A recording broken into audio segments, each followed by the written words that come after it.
with some of the things that we can do. So we have 8 nominations listed. Today we'll vote on Daniel Traynor to be Circuit Judge, U.S. Court of Appeals, 8th Circuit.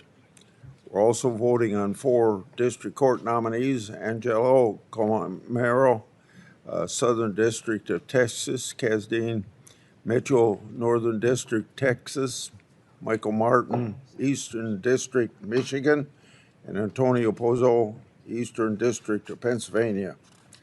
The remaining nominations are listed for the first time, so we'll hold them over to future consideration, and I'll call on Senator Durbin for his opening comments. Thanks, Chairman Grassley.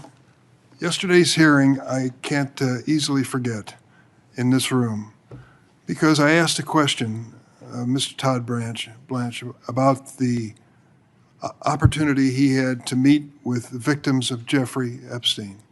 I asked him the same question the night before in my office, and he said, "Oh, I'll meet with anybody to talk about this." So I thought it was an easy question. Will you meet with those who are here today? There were 10 or 12 survivors of Jeffrey Epstein. And he said no. He wouldn't meet with them. And I asked why. I couldn't understand whether he thought they had a lawyer or needed a lawyer, but he wouldn't meet with them. It's incredible. After the hearing, I met with them. I'll never forget that meeting. You can imagine, and some of them are here today, and one will testify a little later before this panel. Try to imagine, if you will, one of these young women saying to me, "Jeffrey Epstein abused me when I was 13 years old." 13 years old. Visualize in your own family a daughter, a granddaughter, 13 years of age, who is a victim of this sexual predator. Should she at least have a moment with the Attorney General to tell her story? Is that too much to ask? Apparently it was. This is what I'll tell you. I don't believe a single member of the United States Senate would vote for this nominee after meeting with these survivors. To think that he turned down the opportunity to even meet with them. He went on to say, well, President Trump signed this law which required us to disclose the Epstein file. The law was necessary because he wouldn't voluntarily disclose them. Yes, President Trump signed the law after it was discharged in the House of Representatives because we had one new person who won a special election. It was an amazing political miracle that that law ever passed, but it had to pass so the American people would even have a chance of looking at these files. And now, these women and many more are willing to come forward and say, don't stop with prosecuting 2 people, Jeffrey Epstein and Ghislaine Maxwell. There are more people you should consider. And yet the man who would be Attorney General of the United States said he wouldn't meet with them, wouldn't listen to him. That isn't right. That is just plain wrong as far as I'm concerned. And secondly, let me tell you what. I guess I was born in a different era from this president and people around him. But I kind of understood going into public life that if you wanted to get rich, this was the wrong job. You're supposed to take this job to serve the public, make enough money to get by, but not get rich. How did the president do in the first year of his second term? $1.4 billion added to his income from the cryptocurrency group. Why is that even relevant to this conversation? Because the president opposed the cryptocurrency idea for years, switched his position, and then Mr. Flowers, or Mr. Blanche, changed the regulation, the federal regulation of cryptocurrency. The time he changed the regulation of cryptocurrency in the Department of Justice, he had personally over $160,000 in cryptocurrency assets. He had to disclose that, and he had to send that to some other source. He sent it to his children. To lessen the regulation of an industry which generates a $1.4 billion windfall for the President of the United States and money for the person who was acting Attorney General is just plain wrong. Just plain wrong. And all the excuses in the world don't make a difference. And I'll tell you, that one document that he signed Imagine, if you will, if you've ever heard of this, the president, his family, and his businesses, because of the document signed by Todd Blanche, because of that, have no liability for any tax crimes they ever committed before the date of that document. No liability, no criminal liability. Every single one of us in this room has to obey the law. That's the basics in a democracy like ours. And when it comes to tax crimes, the same applies. Now there's an exception, of course, in the eyes of Todd Blanche. And that exception is the President of the United States, his family, and his businesses. That is just plain wrong. This man should not be Attorney General. Can I go ahead and introduce Go ahead. witnesses and stuff? If you want to. Yeah, Sure. because, okay.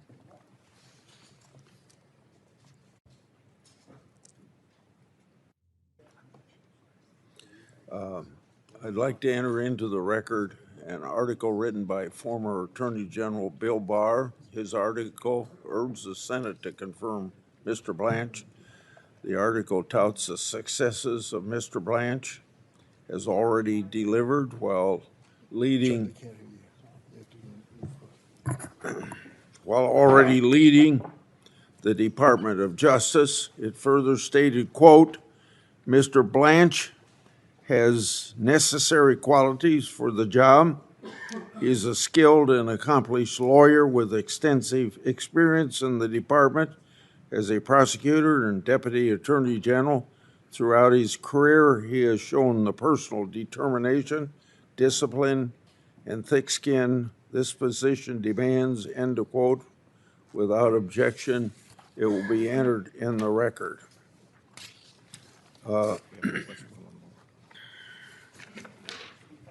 I'd like to also introduce a letter from the Concerned Women for American Legislative Action Committee. The group represents hundreds of thousands of women nationwide. The letter praised Mr. Blanche and stated, quote, Mr. Blanche, extensive experience, proven character, and wise judgment make him an outstanding pick that the women I represent are proud to support. I would just go to, we're waiting for two, so I would just say go ahead and do the witness introductions, starting on this page. Okay. Well, we'll need to have them come to the table. Yes, you can go ahead. You can just ask them to go ahead and come up to the table. What? You can ask them to go ahead and come up to the Yeah. table, but we don't swear them in yet. As I indicated to everybody in the audience, everybody was supposed to be here at 9 o'clock and everybody isn't here. And we don't have a lot of time to waste. So I would ask the witnesses if they would come to the table, and I would like to read your introductions. And then swear them too. No, we'll do that after. We'll do that when we go to the hearing. Okay. Please be seated, and we won't be questioning you right away, but I'd like to take this time to introduce you. First, a person when he was in the United States Senate, a person that I worked closely with, John Ashcroft. You know, he served as United States Attorney General under George W. Bush. He led the Justice Department's anti-terrorism efforts after 9/11.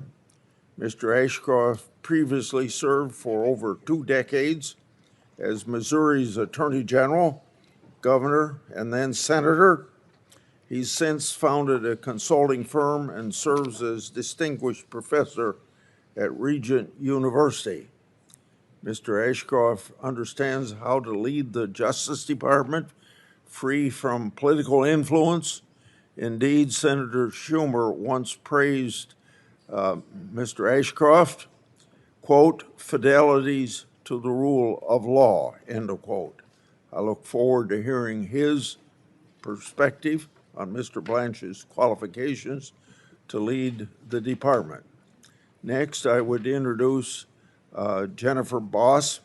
Ms. Boss is an angel mom, a title that no mother should ever have to bear.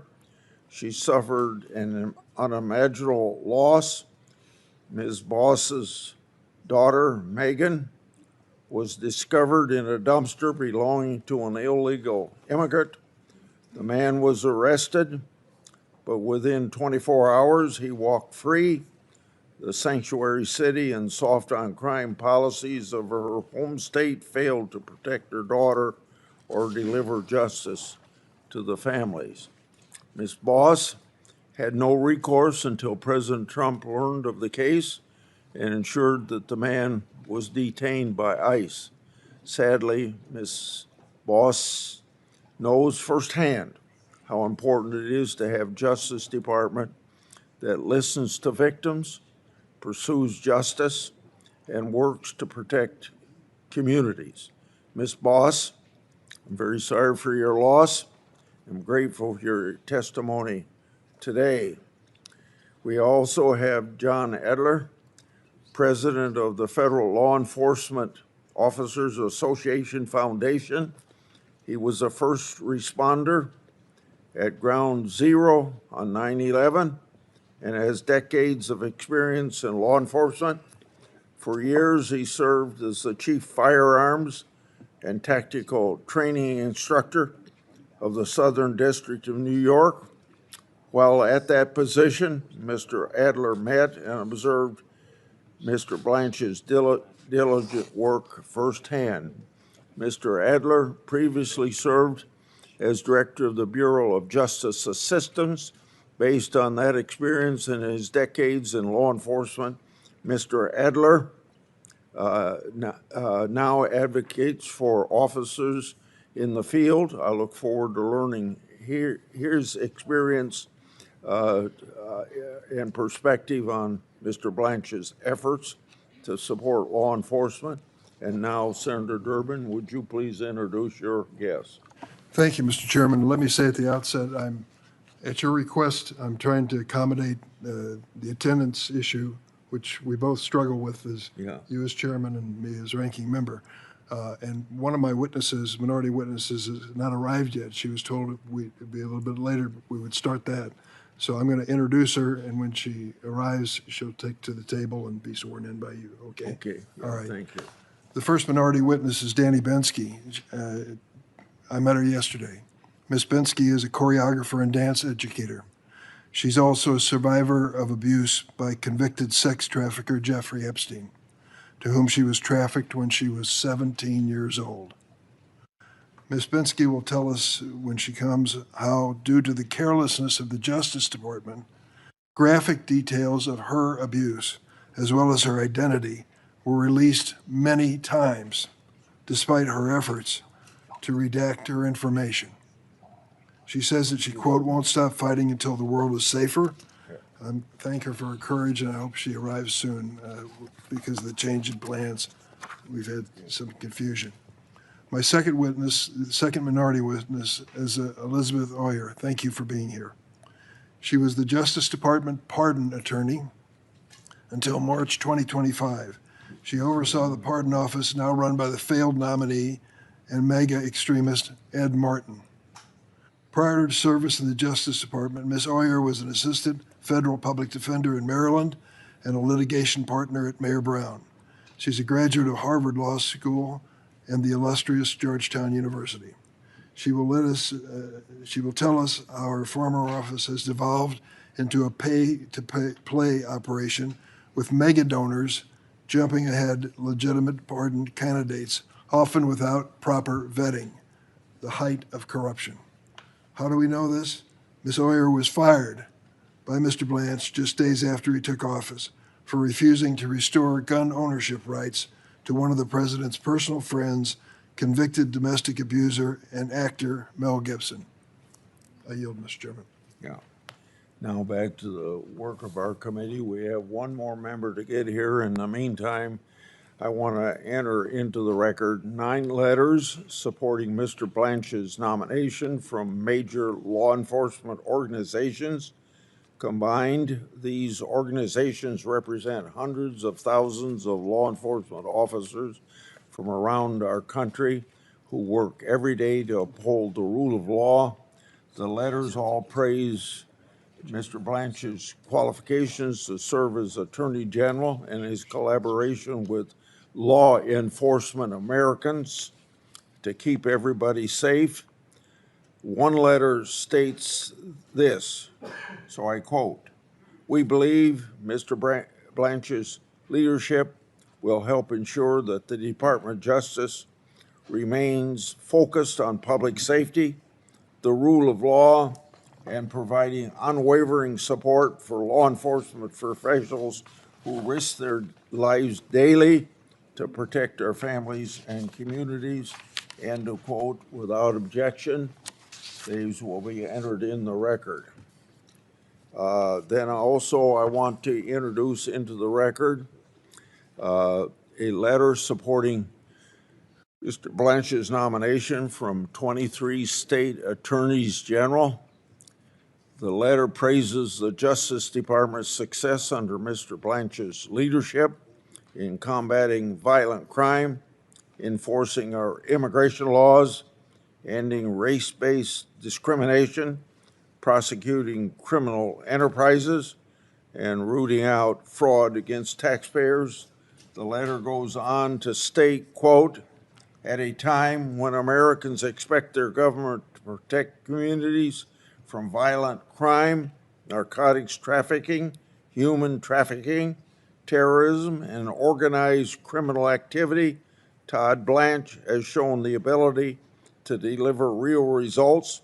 His record reflects a commitment to public safety, vigorous enforcement of federal law, and effective stewardship of the Department of Justice." End of quote. Without objection, those letters will be entered into the record. Would you like to make your speeches on judges now? I only have one or two, if you want Why me don't you to. go ahead and do it? Okay. We've got to wait for Tillis. Okay. We're still waiting on one, Senator? Yeah. Okay. Well, this is a little out of sequence, but I'm trying to cooperate on a bipartisan basis. Report that. Say a word about Daniel Traynor, nominated to be the U.S. Court of Appeals for the Eighth Circuit. Prior to his confirmation for District Court Justice, Judge Traynor showed his true colors when it came to MAGA issues. After he was confirmed, he had a chance to show whether he would be a neutral arbiter on the bench. Unfortunately, he's not demonstrated that. As one example, Judge Traynor has ruled in favor of the Trump administration in all 28 cases on his docket involving challenges from immigrants who've been detained by ICE under the administration's illegal mandatory detention policy. That includes 7 habeas corpus petitions Traynor volunteered to preside over in the District of Minnesota following Operation Metro Surge. Judge Traynor is an outlier. Of the more than 17,000 cases in which federal district judges have ruled on ICE's mandatory detention policy, at least 15,000 were rulings against the Trump administration, including the vast majority of rulings by Trump-appointed judges. Yet Judge Traynor's partisanship was apparent when he served as a contributing author and signatory of a May 2024 letter from federal judges to the president of Columbia University. The signatories vowed not to hire anyone who attended Columbia University beginning that year. But Traynor denied a recusal motion in a case brought by Columbia Law School Initiative for a Just Society, implausibly claiming he wasn't biased against Columbia University, just said he wouldn't hire anybody who went to school there. While he was comfortable taking a position on this controversial political question, Judge Traynor refused to answer questions at the hearing as to who won the 2020 election. For the record, Joe Biden did, by 7 million votes. It's very clear that Judge Traynor seeks to remain in good graces of the president at the cost of his own independence. I urge my colleagues to oppose him.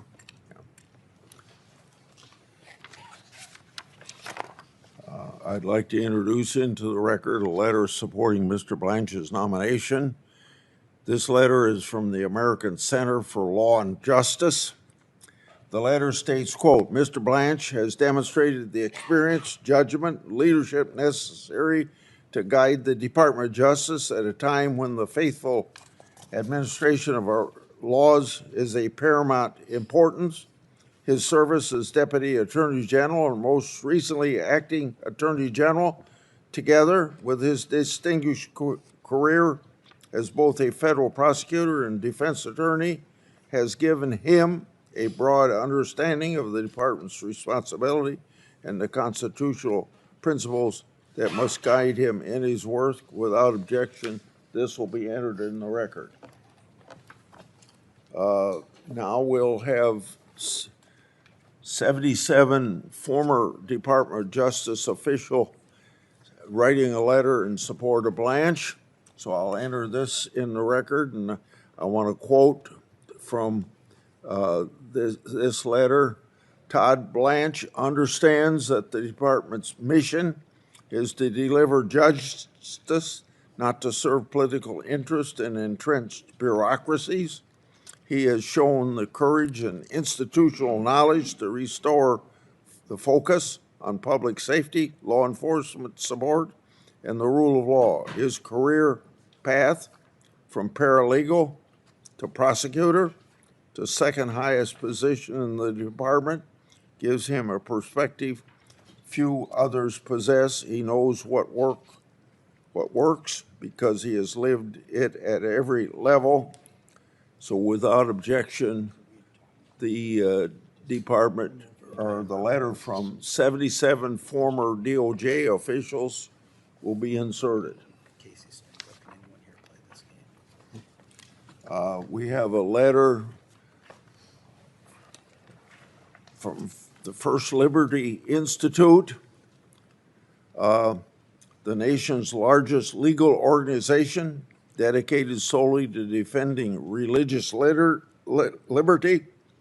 The letter states, quote, every attorney general faces difficult decisions that will inevitably generate disagreement.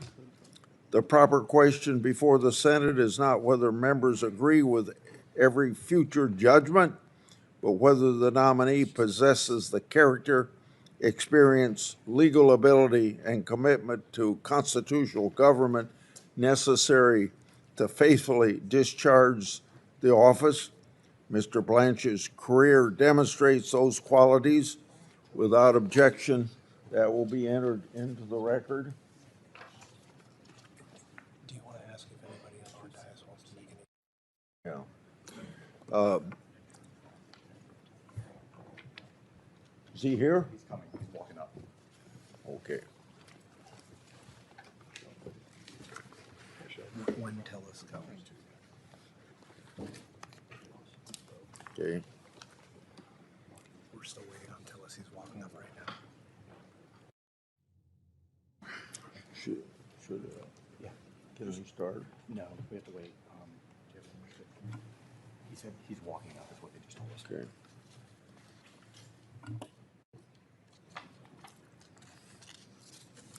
We now turn to the nomination. Wait, not yet, not yet. Here, let's read that one. He's almost here. Okay.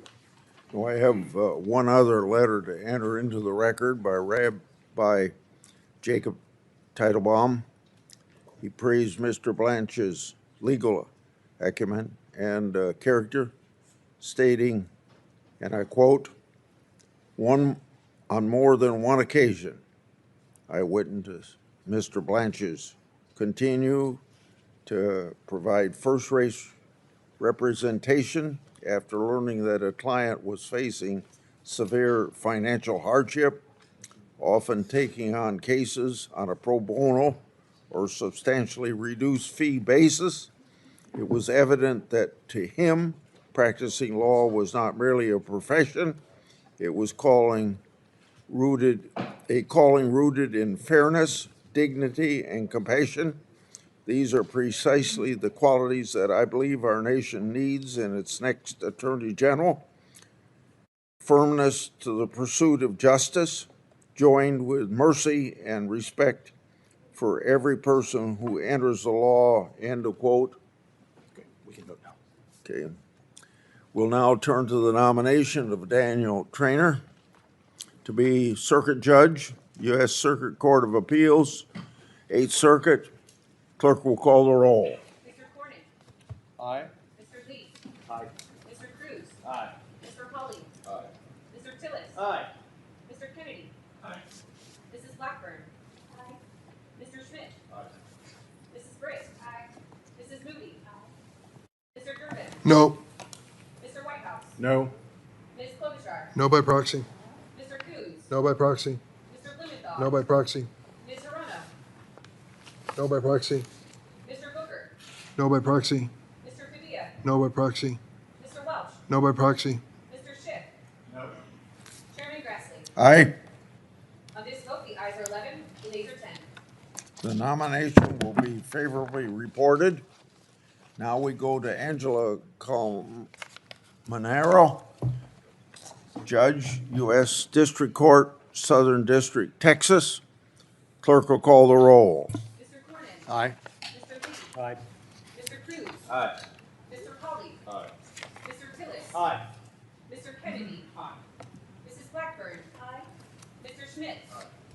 Mrs. Britt. Aye. Mrs. Moody. Aye. Mr. Durbin. No. Mr. Whitehouse. No. Ms. Klobuchar. No by proxy. Mr. Coons. No by proxy. Mr. Blumenthal. No by proxy. Ms. Hirono. No by proxy. Mr. Booker. No by proxy. Mr. Padilla. No by proxy. Mr. Welch. No by proxy. Mr. Schiff. No. Chairman Grassley. Aye. On this vote, the ayes are 11, the nays are 10. The nomination will be reported. Now we have Casdine Mitchell, Judge, District Court, Northern District, Texas. Clerk will call the roll. Mr. Cornyn. Aye. Mr. Lee. Aye. Mr. Cruz. Aye. Mr. Hawley. Aye. Mr. Tillis. Aye. Mr. Kennedy. Mrs. Blackburn. Mr. Schmidt. Mrs. Britt. Mrs. Moody. Mr. Durbin. No. Mr. Whitehouse. No. Ms. Klobuchar. No by proxy. Mr. Coons. No by proxy. Mr. Blumenthal. No by proxy. Ms. Hirono. No by proxy. Mr. Booker. No by proxy. Mr. Padilla. No by proxy. Mr. Welch. No by proxy. Mr. Schiff. No. Chairman Grassley. Aye. On this vote, the ayes are 11, the nays are 10. Mitchell will be reported to the Senate floor. Now we have the nomination of Michael Martin, District Court, Eastern District of Michigan. Clerk will call the roll. Mr. Cornyn. Aye. Mr. Lee. Aye. Mr. Cruz. Aye. Mr. Hawley. Mr. Tillis. Aye. Mr. Kennedy.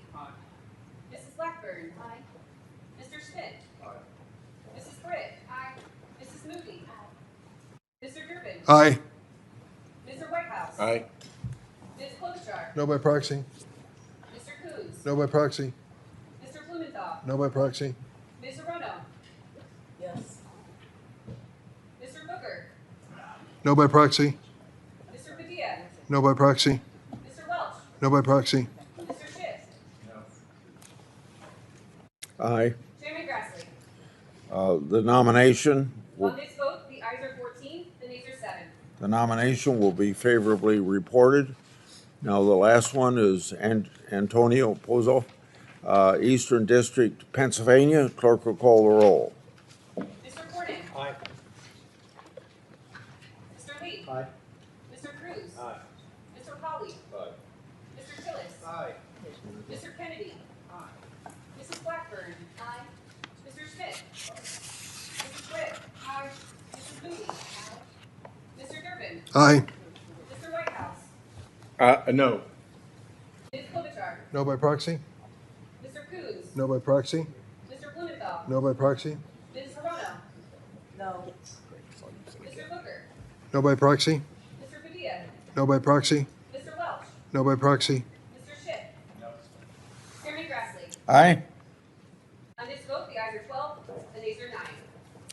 The nomination favorably voted on will be reported. We will, this ends our business meeting. Now I call the hearing to order. I would like to have the witnesses, would you please stand, because we swear each in at every meeting. Do you swear that the testimony you're about to give before this committee will be the truth, the whole truth, and nothing but the truth, so help you God? I do. They all answered affirmatively? Yeah, okay. Senator Durbin would like to give an opening, so. Go ahead. Want to say something? I'm done. Okay. So, welcome back, Senator Ashcroft. Will you please begin your testimony, and then we'll go right down the list of people the way you're seated there. Well, thank you, Chairman Grassley and Ranking Member Durbin. I'm grateful to you, and please allow me just a moment to extend my condolences to the committee, the friends and colleagues of Senator Lindsey Graham. He had a vivid history of bringing out the best in people he worked with on both sides of the aisle. And we enjoyed his friendship, and I take this moment to say my condolences and my sympathy also to Jennifer Boss, whose daughter was brutally murdered. Allow me to thank you for your serious consideration and attention to the constitutional responsibility of confirming high-ranking executive branch officials. It's an honor for me to participate with you today by my appearance. Testifying and sharing my profound support for the nomination of the Honorable Todd Blanche as Attorney General of the United States is something for which I am deeply grateful. Justice is best served in the United States through a commitment to uphold the Constitution and laws of this country.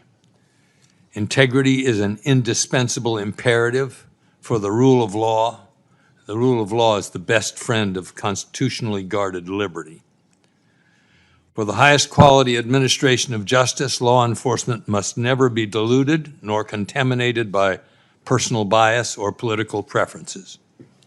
Todd Blanche's record of upholding the Constitution and enforcing the law recommends him supremely to serve America as the 88th Attorney General of these United States. I know of no person of a higher commitment to integrity. He has spoken the unvarnished truth to those he works for and to those he works with. Todd's career stands as an outstanding record of public service. He is a consistently well-prepared, tough, but fair prosecutor, fundamentally focused on the Constitution. He understands that he has a profound responsibility in the Justice Department to seek justice, not merely to prosecute.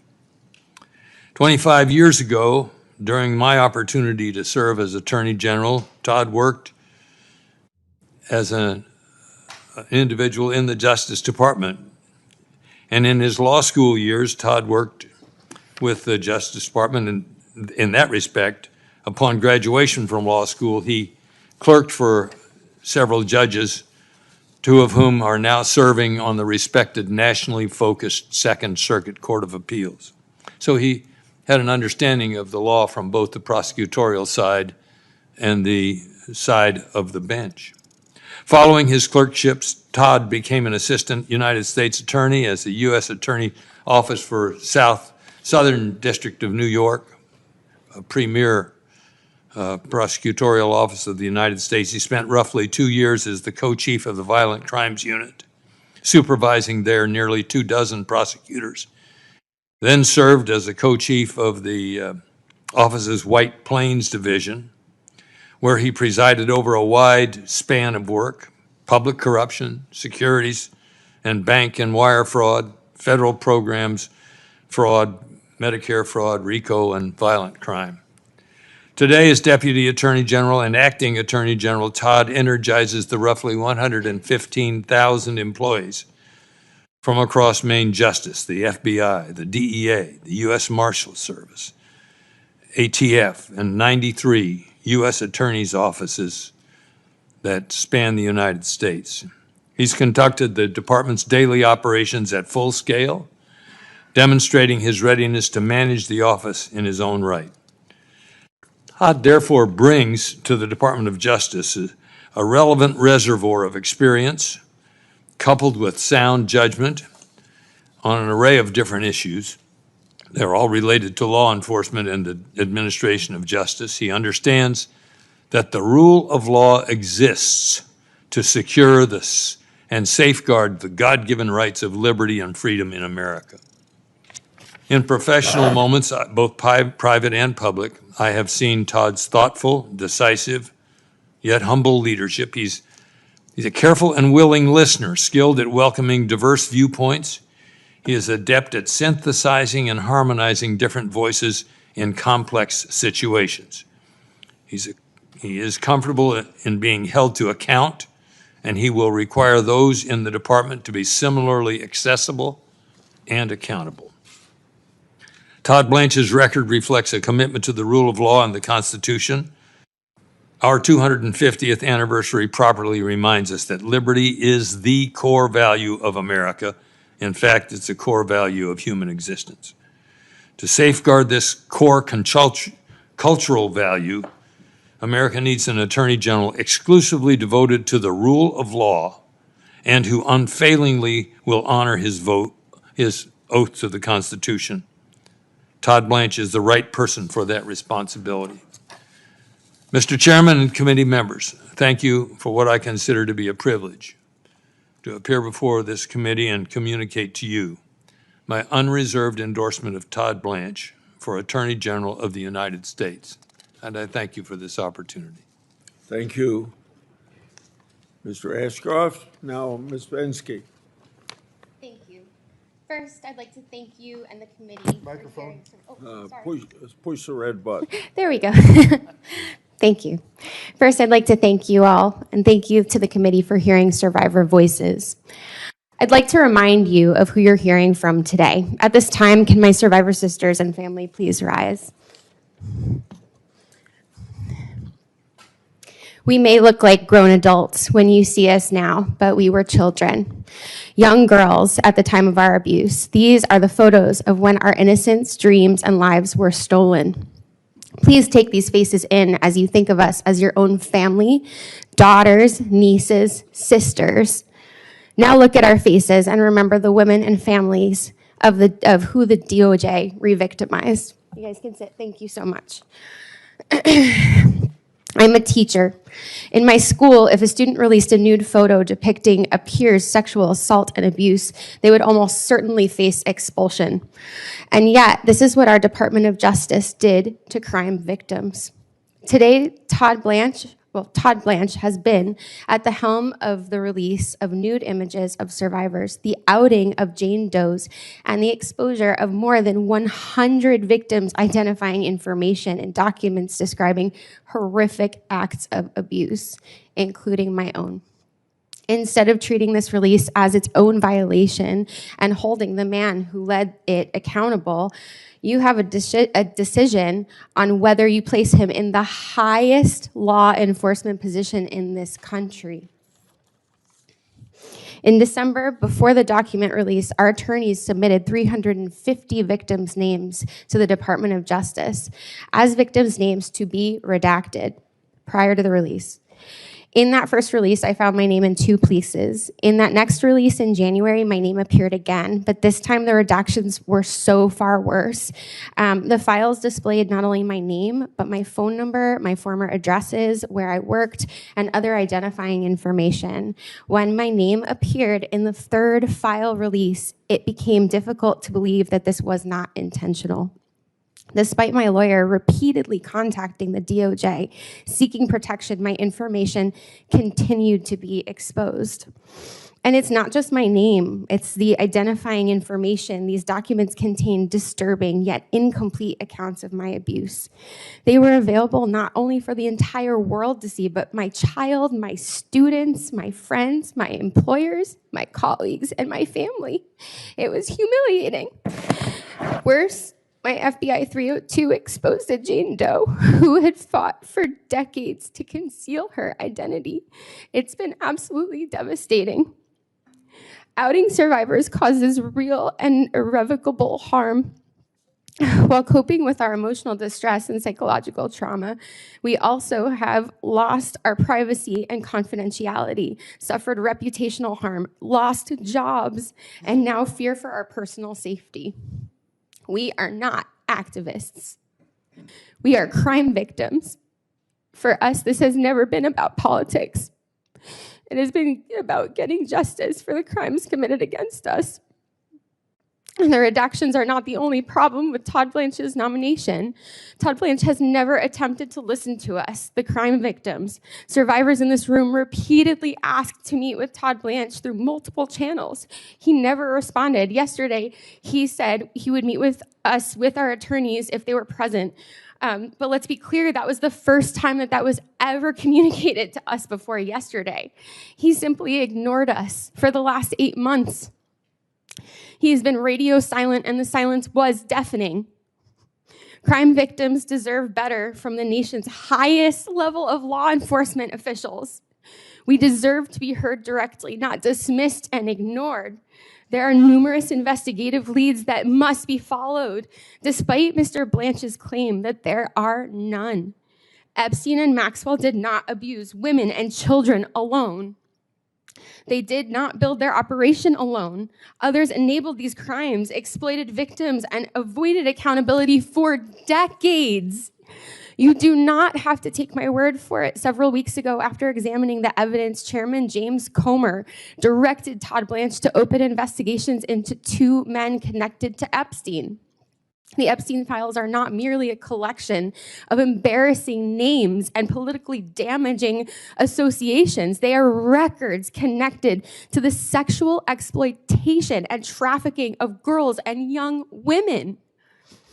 They contain information about how Epstein's network worked, who assisted him, and whether additional crimes can still be investigated. The Department of Justice should pursue every credible lead, not just work tirelessly, not just to shut down the investigations. The survivors in this room know there are investigative leads because they are our stories. Mr. Blanche knows it too, yet he has chosen not to pursue them. Mr. Blanche's actions have destroyed survivors' trust. According to public reporting, Mr. Blanche spent approximately 9 hours meeting with Ghislaine Maxwell. He did not even spend 9 minutes meeting with the survivor. Afterward, Maxwell was transferred to what many have described as a summer camp prison. We learned all of this through the news. Imagine what that feels like as a survivor to sit there if you were exploited by Ghislaine Maxwell and you're hearing this for the first time with no explanation, no outreach, and no transparency from your government. And to add insult to injury, the information that Todd Blanche gathered in the White House Situation Room last summer to curb the political fallout from the Epstein files was absolutely abhorrent. Instead of following investigative leads, our government treated and continued to treat this as a political crisis that needs to be managed. In our nation, everyone deserves equal protection under the law. Todd Blanche has been unwilling to protect Epstein survivors' personal information, and he has been resistant to investigate the people who helped Epstein and Maxwell commit those crimes. We need an attorney general committed to ensuring that everyone who facilitated Epstein's crimes is held accountable. Please, I implore you, please, think carefully and think about the girls in these photos. Thank you. Thank you, Ms. Bensky. Now, Ms. Boss.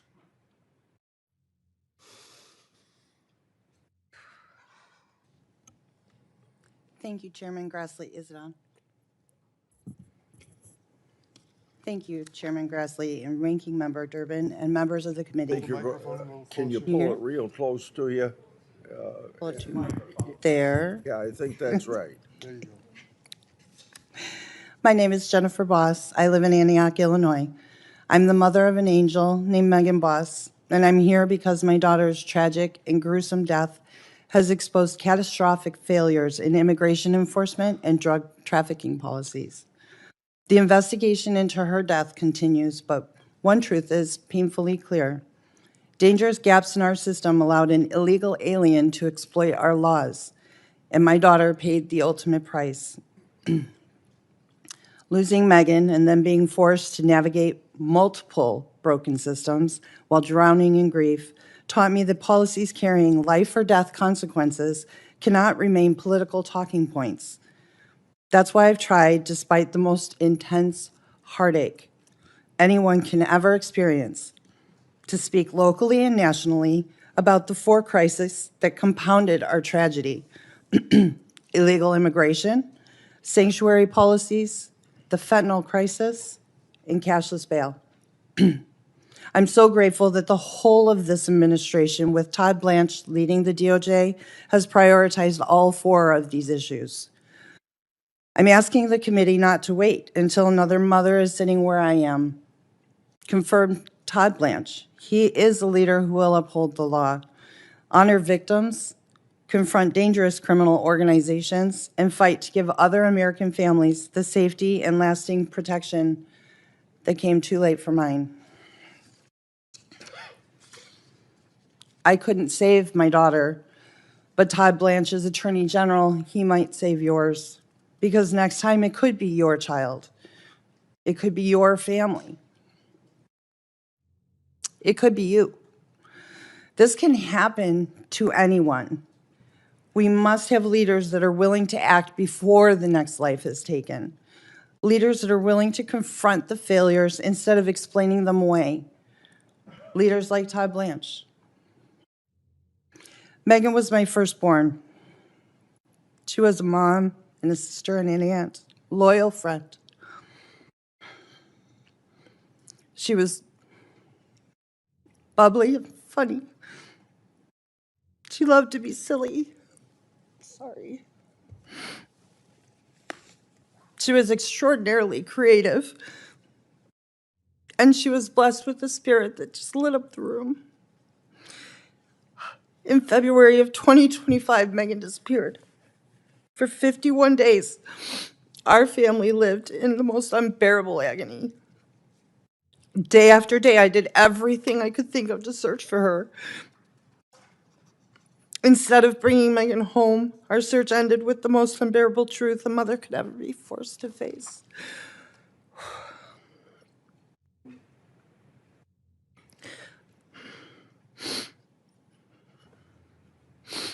We learned that Megan's life had been cut short and her body was concealed, stuffed upside down in a garbage can filled with bleach by an illegal alien that had no right to be here. Again, she was stuffed upside down in a garbage can for 51 days, soaking in bleach.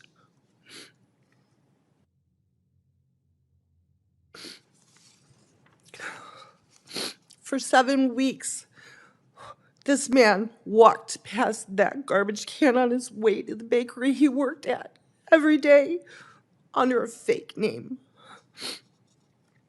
And during those weeks, I couldn't breathe or eat or sleep. We searched his neighborhood. We knocked on his door. We left Megan flyers with Megan's face on every surface we could find. And then I learned she was only a driveway distance away from us the whole time. Excuse me.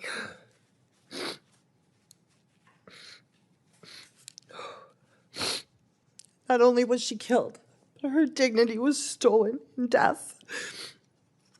Had Megan not been identified by the tattoos that she loved so dearly, Even the beautiful image of my daughter that I hold in my heart, my head, it would have been replaced forever by the unbearable image of what had been done to her. Megan's daughter.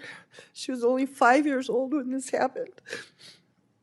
Her life with Megan and her right to know and make memories with her mom, it was stolen.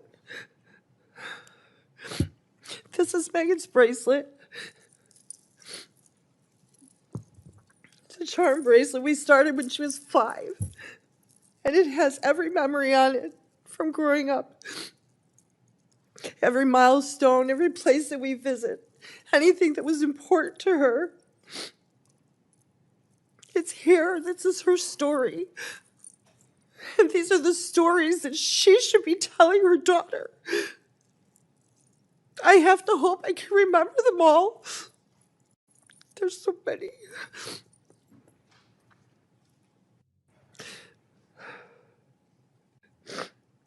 My husband and I, we won't be retiring like we imagined, of course, because we have to pray that we live long enough to raise her little girl into adulthood. And this is because our laws that we already have aren't enforced. This is why victims don't care about partisan victories.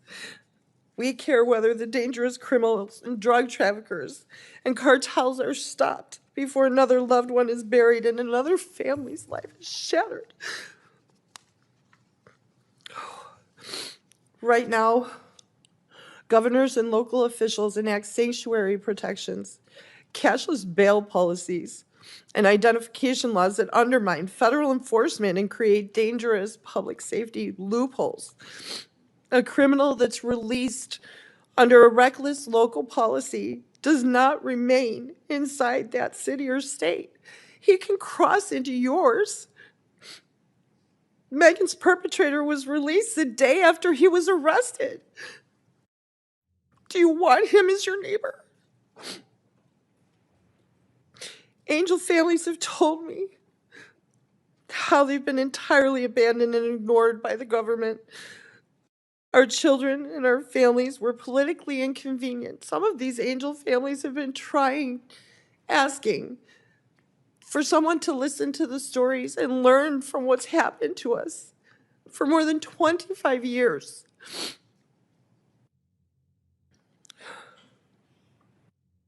In this very room, the last angel mom that sat here was asked how come she was here and why did they have to sit through another hearing. That's beginning to change now under the current leadership of Todd Blanche. Angel families finally are feeling heard and respected and taken seriously. There is a renewed focus on prosecuting immigration crimes and the transnational criminal organizations, drug trafficking, and the like. So much work that's done by ICE and Homeland Security. Investigations goes unseen. It's not limited to detaining the individuals who escape detection at the border. Their work is life-protecting. From the time that I've spent talking with Todd Blanche, I knew immediately that he makes victims a priority. Under his direction, the DOJ has engaged directly with the angel families and treated us not like political props, but as partners in preventing future tragedies. And that's all that we've ever asked for. Justice can't bring our children home. Nothing can. So the justice that we're seeking now is the assurance that their deaths won't be ignored and they won't be in vain, and preventable tragedies from these laws not being enforced won't be repeated. I 100% believe Todd Blanche will be the one who can deliver that justice, saving lives of people who'll never know it. Thank you. Thank you. Thank you, Ms. Boss. Now, Ms. Hoyer. Good morning, Chairman Grassley, Ranking Member Durbin, and members of this committee. I am here as a public servant, a former Justice Department employee, and a concerned American who cares deeply about the future of our country. I had great hope that Todd Blanche would be an effective leader and a responsible steward of the Department of Justice, but he quickly proved me wrong. 2 days after Mr. Blanche was confirmed as Deputy Attorney General, he fired me from my position as the department's career pardon attorney. I declined to rubber stamp a political favor for a friend of the president, and it cost me my job. Mr. Blanche's office had asked me to recommend restoring the gun ownership rights of a convicted domestic abuser. I raised concerns about public safety, but Mr. Blanche's staff pressured me to go along anyway. I did not. Domestic violence is the leading type of homicide among women. When a domestic abuser is armed, his victim is 5 times more likely to be killed. But because this particular domestic abuser had a personal relationship with the president, Mr. Blanche's staff asked me to set aside my concerns. When I wouldn't, Mr. Blanche fired me within hours. He then took extraordinary measures to silence me. He sent U.S. Marshals to my home in an effort to prevent me from speaking with members of Congress. I was shocked to hear Mr. Blanche's testimony about this yesterday. What he said about my firing is provably false. His claim that it had nothing to do with the concerns I raised is contradicted by documents and evidence. His claim that he tried to call me before sending marshals to my home is flat out false. His claim that it is normal for DOJ to use armed law enforcement officers to deliver mail to the homes of its former employees is preposterous. The casual lies while sitting in this chair testifying to this committee are emblematic of a much larger problem. Courts across the country have said they can no longer trust the Justice Department to uphold the law and tell the truth. There are over 700 documented instances of DOJ violating judicial orders. There are nearly 100 cases in which judges appointed by both parties have found that DOJ presented false or misleading information in court. Earlier this week, a federal judge found that Mr. Blanche personally misled this Congress about the department's settlement agreement with President Trump. To the American public, it looks like Mr. Blanche is running DOJ as Donald Trump's personal law firm. He is using law enforcement powers to pursue petty grudges harbored by the president. These pointless vendettas are wasting our scarce resources and destroying DOJ's credibility. Mr. Blanche has repeatedly placed President Trump's interests ahead of the interests of the country. The collusive settlement agreement is a perfect example. It protects the entire Trump family and all of their businesses from any investigation or audit forever. It gives away nearly $2 billion of our money for no reason at all. It is a windfall for the president and his allies at the expense of the American people. A court found that signing this agreement was a betrayal of Mr. Blanche's duty to zealously represent the interests of the United States. That is the most basic obligation of the Attorney General. Mr. Blanche said yesterday that the settlement fund is dead. It is not. That is Contract Law 101. Mr. Trump or his sons could seek to enforce it at any time. Mr. Blanche gave bizarre excuses for not meeting with Jeffrey Epstein's victims. Yet he spent 2 days personally eliciting testimony from Ghislaine Maxwell, Epstein's partner in crime. After this imprisoned sex trafficker made statements claiming to exonerate the president, she was moved to a minimum security camp. That is a grievous breach of DOJ policy. It is an abuse of Mr. Blanche's office. It is a terrible betrayal of Epstein and Maxwell's victims. Mr. Blanche's callous approach to the Epstein case matches his cavalier attitude toward rearming domestic abusers. At the end of the day, the priority of this DOJ is protecting powerful men, even when it comes at the expense of vulnerable women. What Mr. Blanche is doing is dangerous. Earlier this week, 2 Supreme Court justices sat here and testified about the terrifying threats that judges are facing in this country. Meanwhile, Mr. Blanche is fueling those threats by attacking judges who rule against the administration and declaring a war against the courts. These are not partisan concerns. Americans across the political spectrum rely on DOJ to keep us safe and free.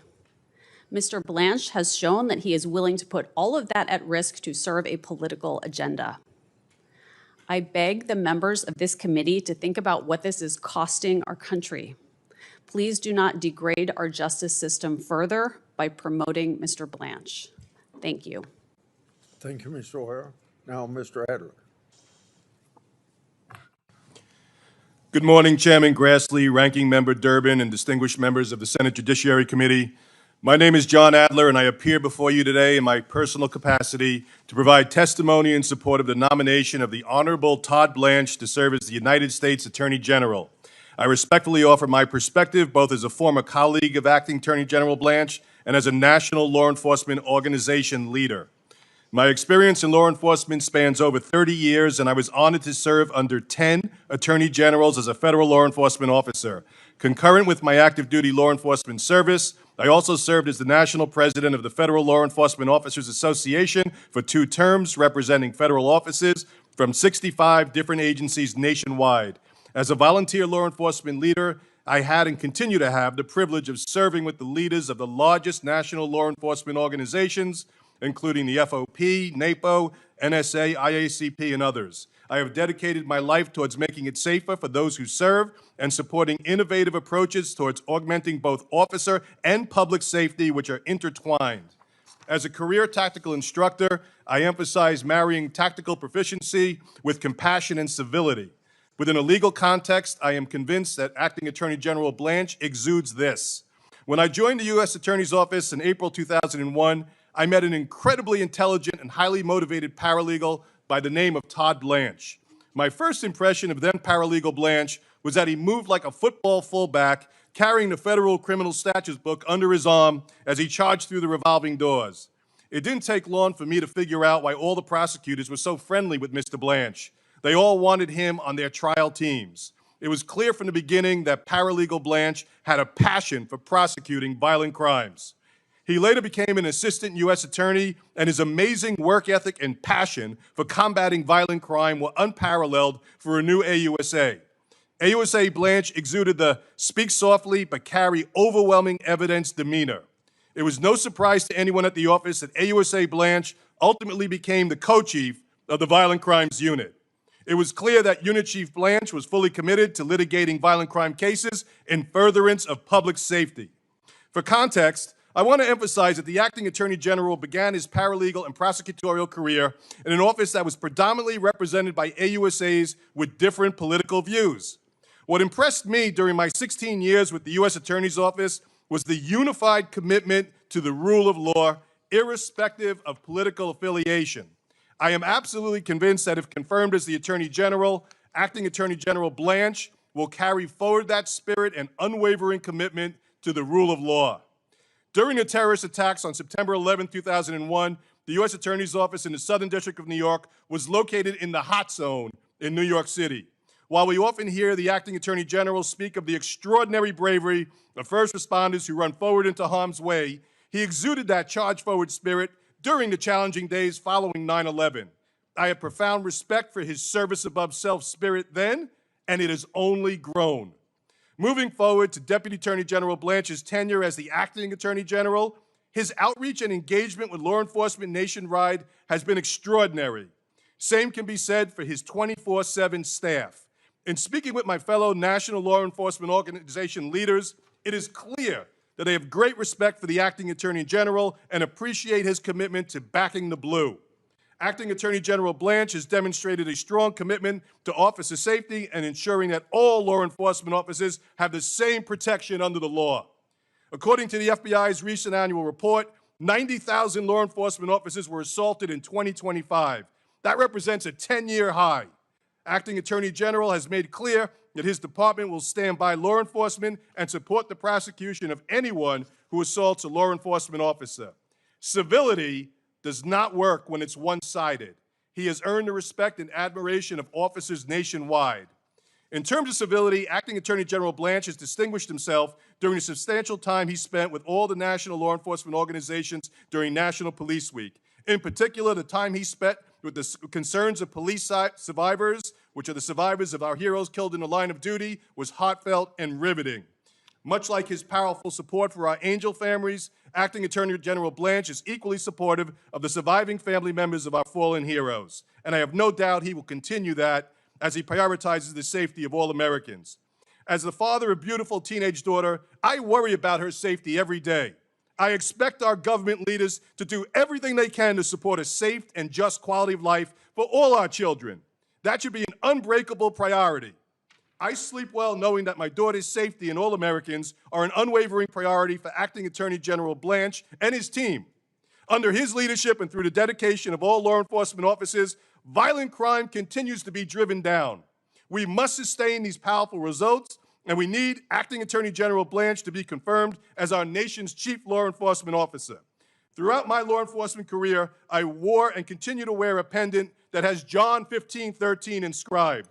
Greater love hath no one than this, than to lay down one life's for a friend. I am absolutely convinced that the Acting Attorney General Blanche, will exude that spirit of the Scripture and do everything he can to protect the safety of all Americans by following the rule of law. I therefore respect that the committee set aside any political differences, demonstrate its unwavering commitment to both officer and public safety, and vote to confirm Acting Attorney General Blanche as the next Attorney General. Thank you. Thank you. Ms. Boss, first of all, thank you for your courage coming forward. You know how important it is to have effective leadership in pursuing justice. I think you've answered my question in your last 2 minutes of your testimony, but I'd like to give you an opportunity to say it once again, how you feel about Mr. Blanche and the prospects of his continued leadership at the Justice Department. Thank you, Chairman. I feel like we have already seen what has come out of the Justice Department as far as the prosecutions of the drug trafficking, the cartels. He is following up the hard work of the men and women that are in our the ICE agents, CBP, and he's prosecuting those dangerous criminals, and that is making a difference. Okay, thank you very much. Now, Ms. Oyer, we know the Biden administration was the most active pardoning administration in American history, 4,000 total acts of clemency. I think you were the pardon attorney on January the 17th, 2025, when President Biden granted more communications in a single day than any prior president had over that entire presidency. Is that right? I was the pardon attorney on that date, sir. Okay. Were you also the pardon attorney on December 23rd, 2024, when President Biden commuted 37 of 40 inmates on federal death row? Yes, sir, I was. Thank you for that.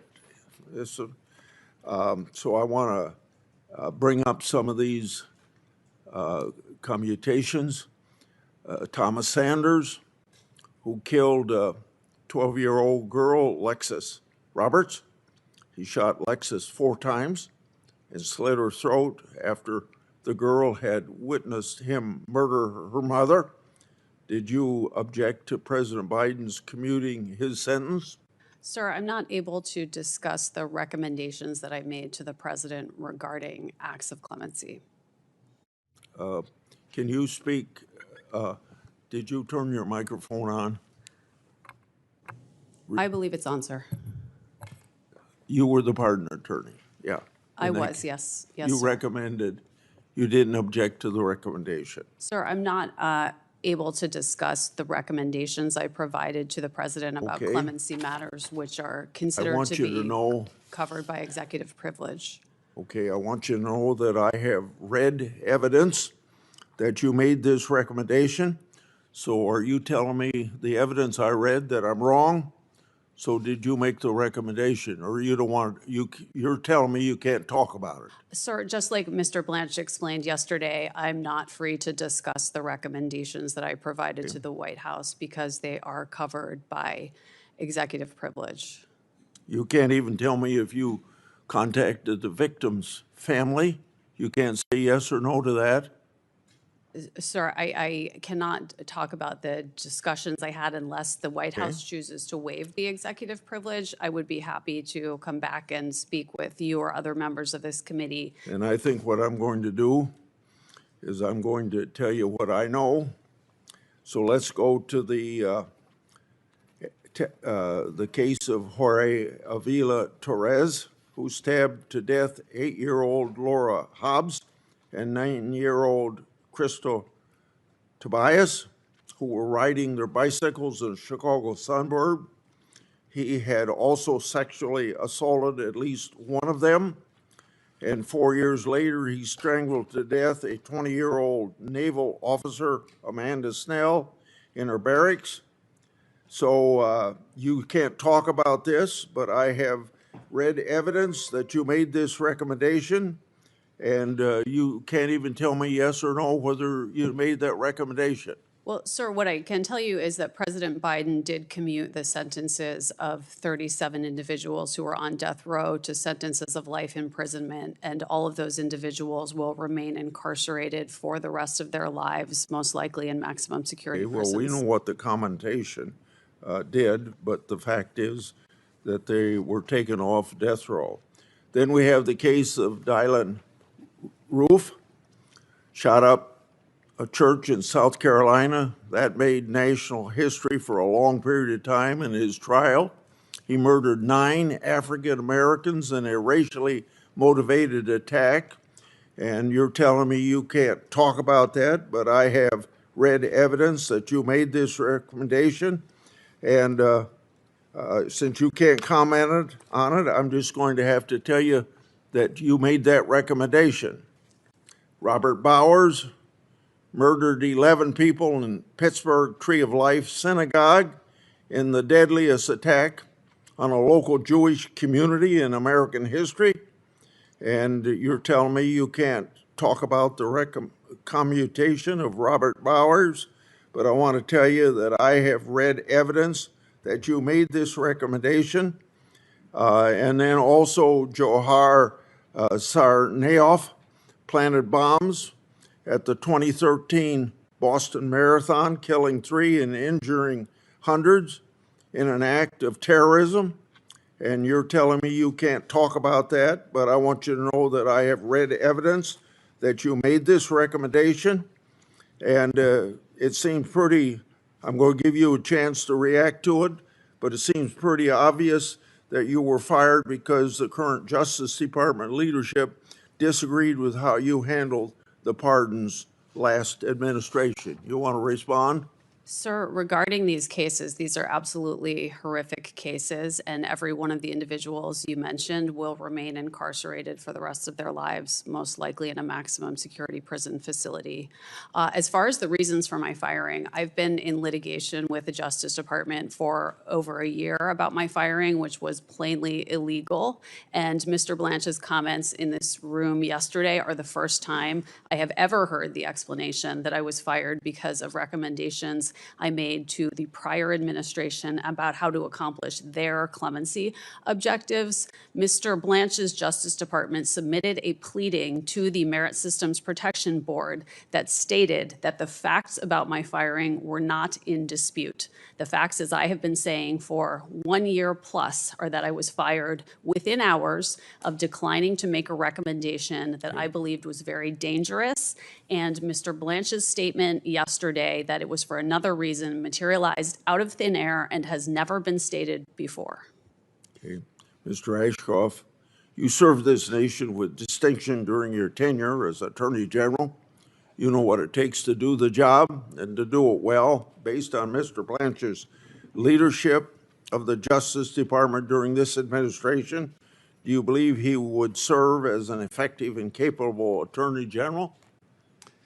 Well, I think the statistics and the history tells a story here. Thank you for the question. But Todd Blanche has a heritage and history of involvement in the Justice Department, pursuing the rule of law and enforcing the rule of law, and that extended from his time as an assistant in the office when I was Attorney General 25 years ago, to recent times when his aggressive approach in fighting crime has actually been a part of the effort that's driven down violent crime across the country, and particularly in cases where the department has been welcome to assist and work with local officials. In my home jurisdiction in Southwest Missouri, they had Operation Spring Cleanup, and a number of very important prosecutions were begun at that time, and I think it's a credit to him. I have no doubt that his commitment to maintaining the safety and security of Americans and their rights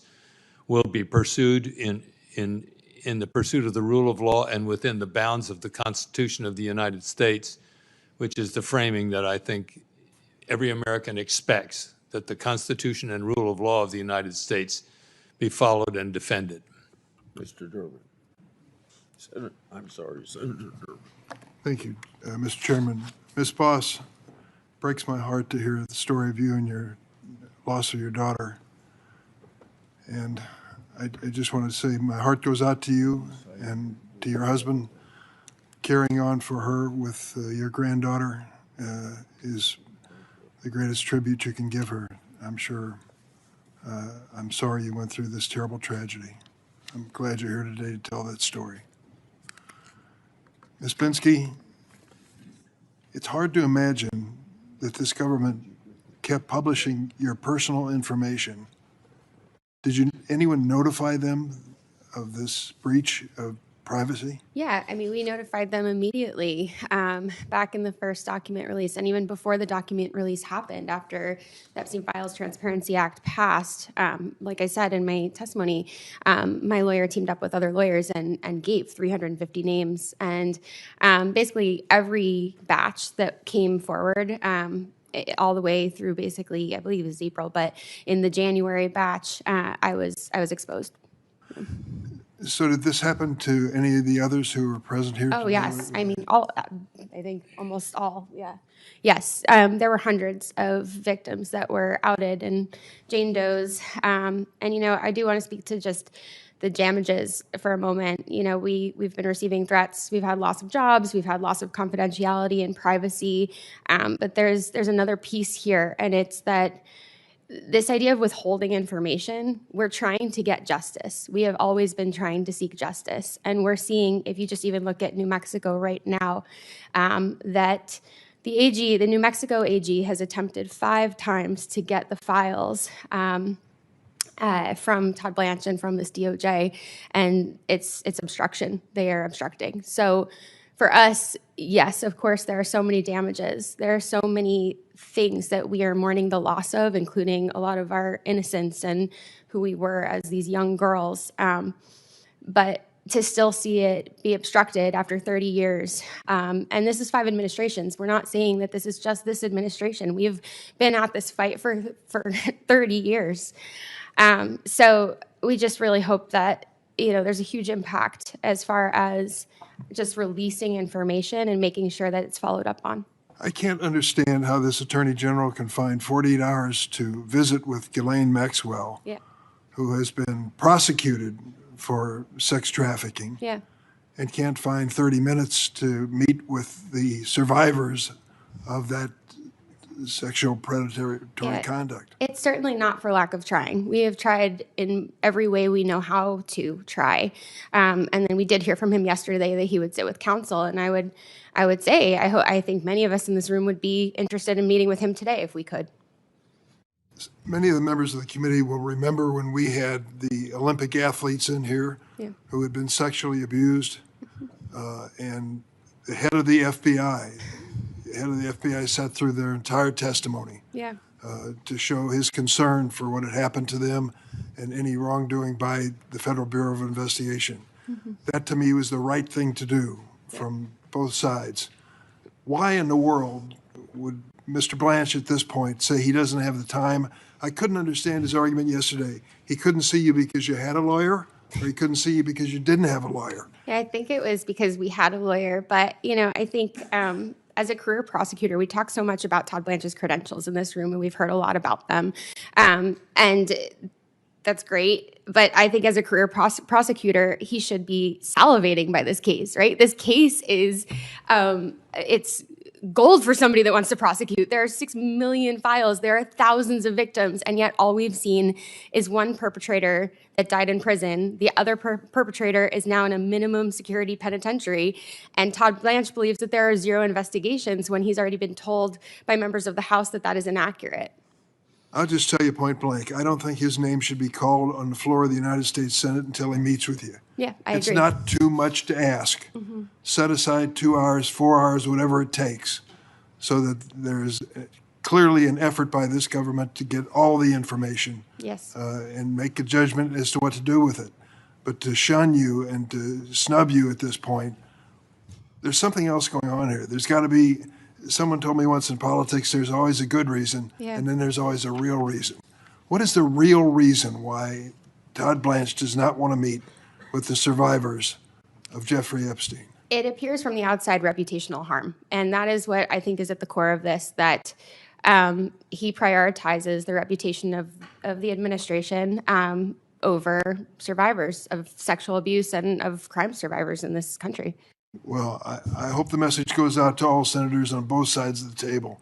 And I do want to say, to that end, we've been saying that we're not political. I've asked everyone, we've met with a lot of your offices on both sides, and every single conversation, Mr. Hawley, we had a great conversation with your office, right? It was amazing. And I feel so much hope leaving those spaces, actually. And when we had those conversations, it just felt like you see us as human beings. You don't see us like, we have survivors on both sides of the aisle. We are not here to be political. These are just our stories. Like 17-year-old me, I promise you, not political. But so when we have these very real interactions in your offices, we hope that you can put politics aside. It was something so beautiful that we saw during the Epstein Files Transparency Act. There was a moment where Marjorie Taylor Greene went and sat right next to Melanie Stansbury, and that is a moment that will live in my memory forever because they crossed party lines for something that was really important. So I hope that you can all do that. Thank you, Mr. Chairman. Senator Hawley. Thank you, Mr. Chairman. Just on that note, Ms. Please, Binsky, yeah. and for everybody who's here, all of the victims, thank you for being here. Thank you for standing up and telling your stories. Ms. Boss, thank you for being here and for telling us about your daughter. I'm sorry for what all of you have been through. So I want to say thank you and honor your voices and honor what you're doing. Ms. Oyer, if I could just turn to you. You were President Biden's pardon attorney, is that correct? I was the Justice Department's pardon attorney. You made clemency recommendations to the White House whether or not to pardon inmates, is that correct? My job was to make clemency recommendations. And in that capacity, you recommended that the President of the United States, Joe Biden, grant clemency to all 40 federal death row inmates, all of them, clear them out, correct? Sir, as I told Chairman Grassley, I'm not free to discuss the recommendations. Well, that's what your memo says. I mean, we have your memo. Your memo of November 4th, 2024 says, and I quote, disparity and undue severity of sentence, which are present in many, if not all of these cases, have been recognized as grounds for clemency. And you went on to recommend in that memo and a series of other memos that are now recorded and public record that the President of the United States grant clemency to murderers, rapists, and the most horrible offenders, all of them, clear death row completely out. I'm amazed you've been called here today. I'm absolutely amazed by it. But let's just talk about the people who you recommended. You talk about honoring victims. The people who you recommended get clemency and live at the expense and sufferance of taxpayers for the rest of their lives. Let's start with Dylan Roof. Dylan was a neo-Nazi who murdered 9 African-American worshipers at a Bible study in Charleston, South Carolina, 2015. Do you remember this case? I do remember it very well. I would hope you did. Here's his victims. Do you want to look at them? There they are. 9 of them at a Bible study in a church, killed in cold blood. The DOJ knew from day one that he had decided, I'm going to quote from the prosecutors, decided to attack African Americans because of their race. He further decided to attack African American worshipers in a black church in order to make his attack more notorious. More notorious. And yet you recommended that he be granted clemency, live at the expense of taxpayers for the rest of his life, substitute your judgment for that of the American judicial system. Do you stand by that recommendation today? Sir, I'm not going to comment on the recommendations that I made, but I can tell you that Mr. Roof is going to die in prison as... He's going to live in prison for a very long time because of you, because of your recommendations. And here's what you said in your memo of October 30th, 2024. You said that actually Roof is not a compelling candidate for clemency, but you recommended it anyway. Why? Because he suffered from anxiety, you said. Right? He suffered from anxiety. Did it ever occur to you that maybe the family of his victims might suffer a little bit of anxiety because he marched into their church and murdered them in cold blood because he was an incredible racist and he wanted to get on TV? Sir. Do you regret it? I'm not going to comment on the Do recommendations you regret it? that I made to the president. Let's talk about Robert Bowers, a man who regularly spewed such vile hatred of Jews. It's unlike anything I've ever seen. He barged into a Pittsburgh synagogue in 2018 and he shot everybody he could find, killing 11 innocent people who were there to worship. A federal jury in Pittsburgh unanimously recommended the death sentence after finding him guilty on 63 counts. Here they are. They're his victims. Take a good look. You recommended clemency for this person who went in and killed these people just because they're Jews. The other guy killed people just because they're black. This guy killed people just because they're Jews. A jury recommended that he be sentenced to death, and you substituted your judgment for theirs, and now he's going to live. Are you proud of that? Sir, what I am proud of is the fact that I took my job as pardon attorney extremely seriously. Apparently not seriously enough. You certainly didn't take the victims seriously. Then there's Jorge Avila Torres, who wasn't just a murderer. He was a serial killer and a rapist. Sir, Here is who he assaulted and killed. He sexually assaulted and killed 8-year-old Laura Hobbs and 9-year-old Crystal Tobias in a Chicago suburb in 2005. And then 4 years after that, he committed another murder. He slaughtered a fellow service member, Navy Petty Officer Amanda Snell, in 2009 while she was in her barracks. That's what he did. And you recommended clemency for this individual, and now he'll live his life at the expense of taxpayers because you substituted your judgment for that of the American judicial system, jury, judges, the whole lot, and yet you're here to tell us that you're somehow a victim? I don't think so, Ms. Oyer. I think your judgment is astoundingly terrible. I'm amazed that this side of the aisle has called you, and I just asked my friends on this side of the aisle, do you agree with this? Is this what you want?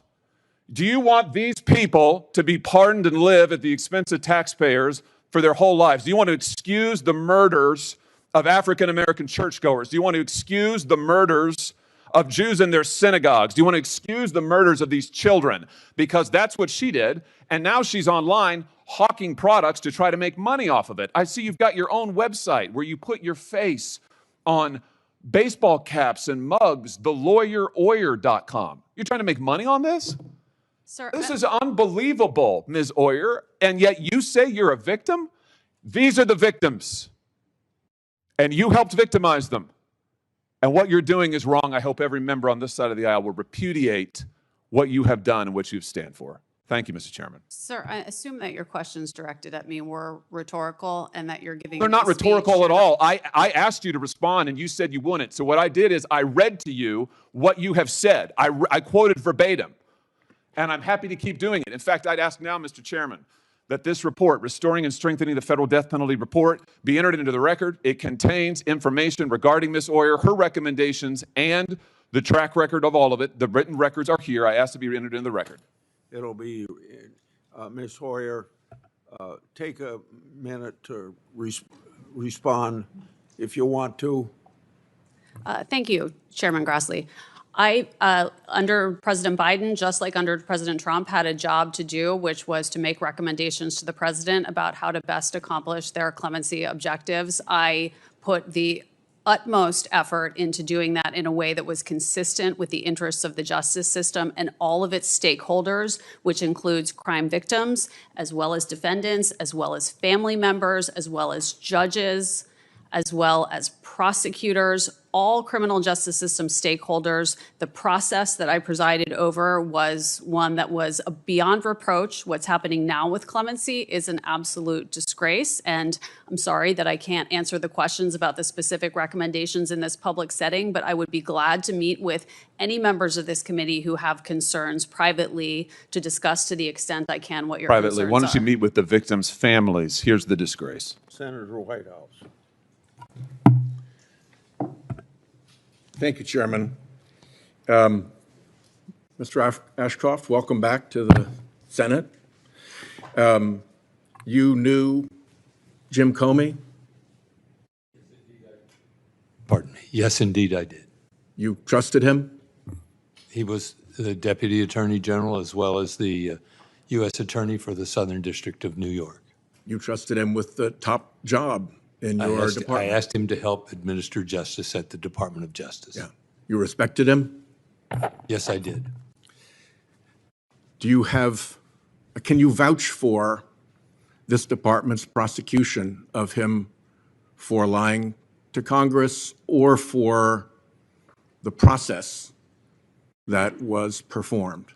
I'm not in a position, I don't know all the facts. I'm not in a position to comment on pending investigations or prosecutions.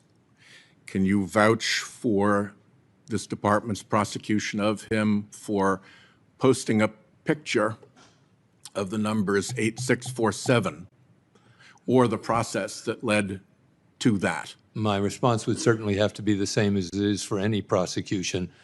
I'm not a part of the department now. I'm not fully informed of its factual basis or for the considerations it's made in bringing prosecutions. What are your views today of Mr. Comey's character and merits? I'm not going to start to discuss the character and merits of individuals, especially those who are standing in a position of responding to charges from the Justice Department. I can respond to what I believed during the time I served as Attorney General and when he served with me, and his service to me and I believe to the United States at that time was commendable and honorable. What is OPR in the Department of Justice? I believe it's Office of Professional Responsibility. Yeah, and what is its role? Its role is to encourage individuals in the department to act in compliance with and in conformity with the rules of ethics and responsibility. And did you respect the role of the Office of Professional Responsibility when you were Attorney General? I certainly did. I hope that they would advise me properly to keep me out of trouble. If the Office of Professional Responsibility were functionally disabled by an administration in the Department of Justice, what message would that send to the line prosecutors? I'm not in a position to comment on a hypothetical of disabling. And when you say functionally disabled, I think that requires an assumption of what does functionally disabled mean. I personally it's a hypothetical to which I just am unable to respond. But you do agree that OPR does an important job and has an important role and is important to the Department of Justice in the performance of its duties? I certainly respected the department's operation, including OPR, at the time of my opportunity to serve as Attorney General of the United States. While you were Attorney General, were there procedures that took place when judicial findings of prosecutorial misconduct or dishonesty occurred? I have to say, I don't remember charges of prosecutorial misconduct and that I dealt with. Yeah, they were pretty scarce until now. It was pretty unusual to have judges say that arguments were made in bad faith, that arguments were made as pretexts, that arguments were disingenuous, that arguments were shoddy or terrible, that the department was losing or sacrificing its credibility, that the department was disrespecting orders of the court, that the department had lied or was engaged in sham, that there was willful and intentional noncompliance or willful disregard of court orders, that department lawyers were contemptuous or that their behavior and arguments were unconscionable. To me, those are red flag words. I was a United States attorney, and if my federal court had used those words about my line attorneys, there would have been some follow-up. And I expect that in your department, if those kind of words were used, there'd at least be some preliminary follow-up, and if it were serious, there might actually be a review by the Office of Professional Responsibility. Does that sound like what likely would have happened during your day? I was only admonished at one time that I remember by a court for having commented on evidence. I thought it was pretty good evidence. I think I just said pretty good evidence. And yeah, I didn't mean you. I meant your line prosecutors. At that time, I decided that I needed to be more careful about my remarks. Yeah. No, my question. My remarks were safeguarded and carefully made. Yeah. And frankly, I might add more carefully made than the remarks of some of the judicial officers who have been, who while very concerned about the Justice Department, seem to be willing to themselves engage in political considerations, which I didn't think were appropriate for the judiciary. So maybe there's a problem that's broader than we would otherwise recognize. Well, you've changed the topic a little bit to your own comments and the response to that, which is fine. I appreciate that you've said that. But my question had to do with when criticisms like that are leveled against department lawyers, there is ordinarily some kind of a process or review that takes place. They're not just brushed off. That is correct, is it not? It's certainly the reason that the Office of Professional Responsibility exists, to safeguard against things that are not responsibly done or undertaken in a way that discredits the department. Public confidence in the department is very important. Indeed. And the rule of law, guided by the Constitution, is at the foundation of our safeguarding liberties. And I take that seriously. I believe that with all my heart when I served, and I believe it today. Thank you, sir. Senator Schmidt. Thank you, Mr. Chairman. First and most importantly, I want to thank all the victims who are here for your courage to come forward. This is not easy to do, to relive everything. So thank you for being here and telling your stories. Ms. Oyer, I want to turn to you. You were Biden's pardon attorney, and I want to make sure I'm clear. Your testimony here today is that you were fired because you wouldn't recommend restoring Mel Gibson's gun rights. Is that right? I was fired just hours after I declined to make that Okay. You can't think of another reason why you might have been fired. That's the only explanation that I'm aware of. The Justice Department actually put in a pleading that was submitted in my appeal of my firing the fact that the facts of my firing are not in dispute. On November, and you talked about you're concerned about public safety. On November 4th, 2024, you authored a 73-page memorandum recommending the commutation of all 40 federal death sentences. Isn't that correct? Well, as I've told to members of the committee now. But don't play the game with me, because It's not. They've waived executive privilege. I have the report right here. It's dated April 24th, 2026. It's actually, your memo is quoted in here. It's public knowledge. And the idea that you would come here, you know that already. You would come here and disparage somebody else and not be willing to answer questions about how you commuted the sentences of murderers is ridiculous. I can't believe that you're here to do that. I don't have the authority to commute Do you anyone's deny sentence. it? Do you deny that you authored the memo? I'm not sure which memo you're referring to. I'm referring to the November 4th, 2024 73-page memo. Do you deny authoring it? I can't say without having It's the memo. ridiculous. I honestly, I can't believe you it's did. something I You authored. did, and everybody in America and in the world can pull it up. So it's a ridiculous. Like a Do you that looks also? like a document that has DOJ's logo on the cover. Yeah, and it quotes your letter. It quotes your letter. I don't know. You're what losing letter credit. You should just admit it. You should just admit you authored it. Everybody knows you authored it. So I'm not going to waste any more time on your convenient little game you're playing here. You also authored and recommended the commutation of the Boston Marathon bomber, the Tree of Life synagogue murderer, and Dylan Roof. We all know this. How many pages of the 73 pages did you dedicate to victims? Because you expressed your concern over victims. How many pages were dedicated to the victims? Sir, I don't have the memo. I can tell you referring to 3. in front of me. 3 pages. 3 pages were dedicated to the victims. So I also happen to have, I made a special access request last year under the Presidential Records Act for documents from the Biden White House on the abuse of pardons and commutations. We recently got those documents. I want to show you a couple. Here's one. It's dated December 3rd, 2024, and it's an internal memo on the commutation of the 37 death sentences that you were involved with. The memorandum states that the White House worked with reporters to, quote, ensure positive coverage.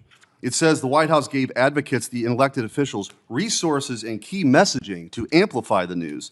You personally recommended commuting all 40 death sentence cases, an even broader action than Biden took.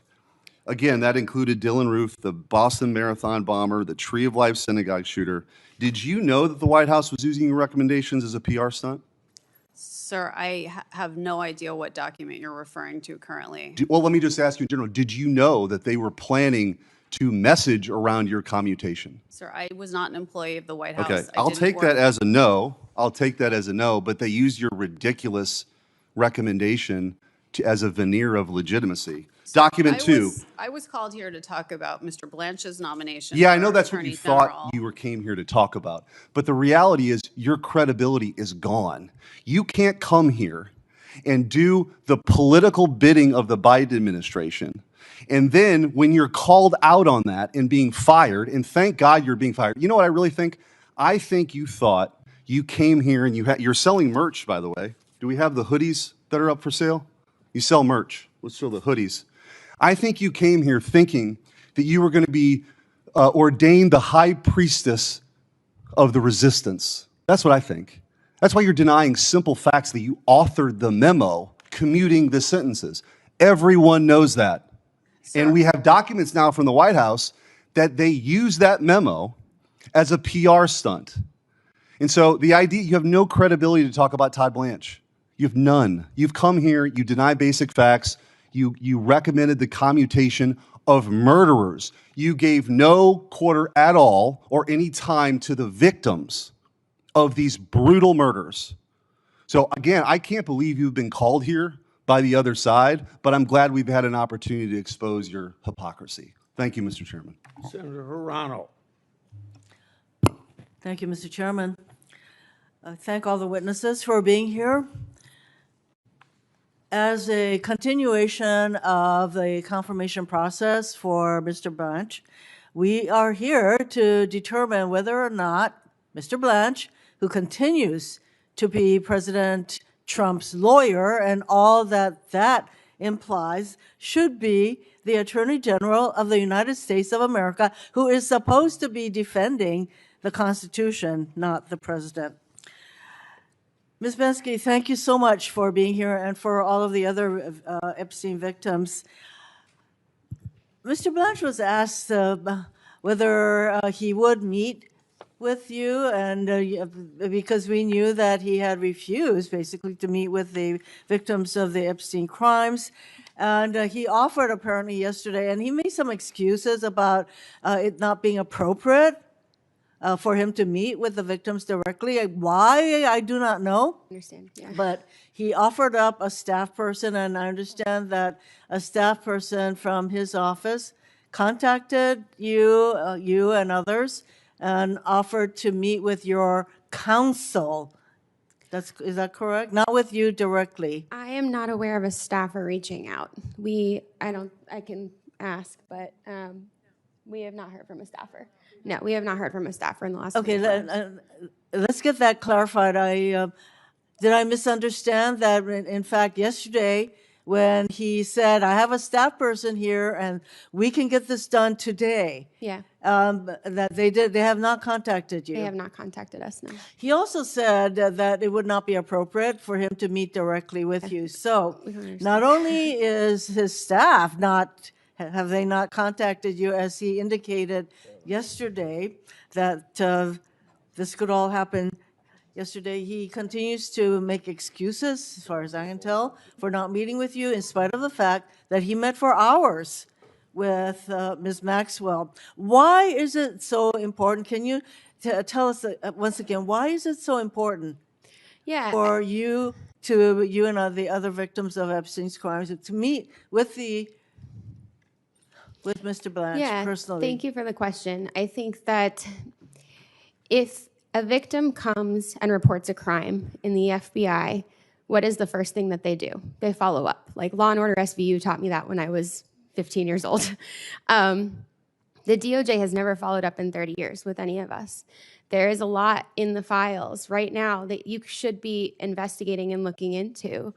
And to my knowledge, I mean, they can answer this too, but we have never been approached by anybody on the prosecutorial side of things. So I do think like sitting down, telling our stories and explaining like the people that were in the room, right? We were witnesses of crimes. We had crimes committed to us directly. We do have a lot of information, and you would think that somebody would take that lead that's already in, like we already went to the FBI because that we wouldn't have 302s if we hadn't have gone to the FBI. It's already there, right?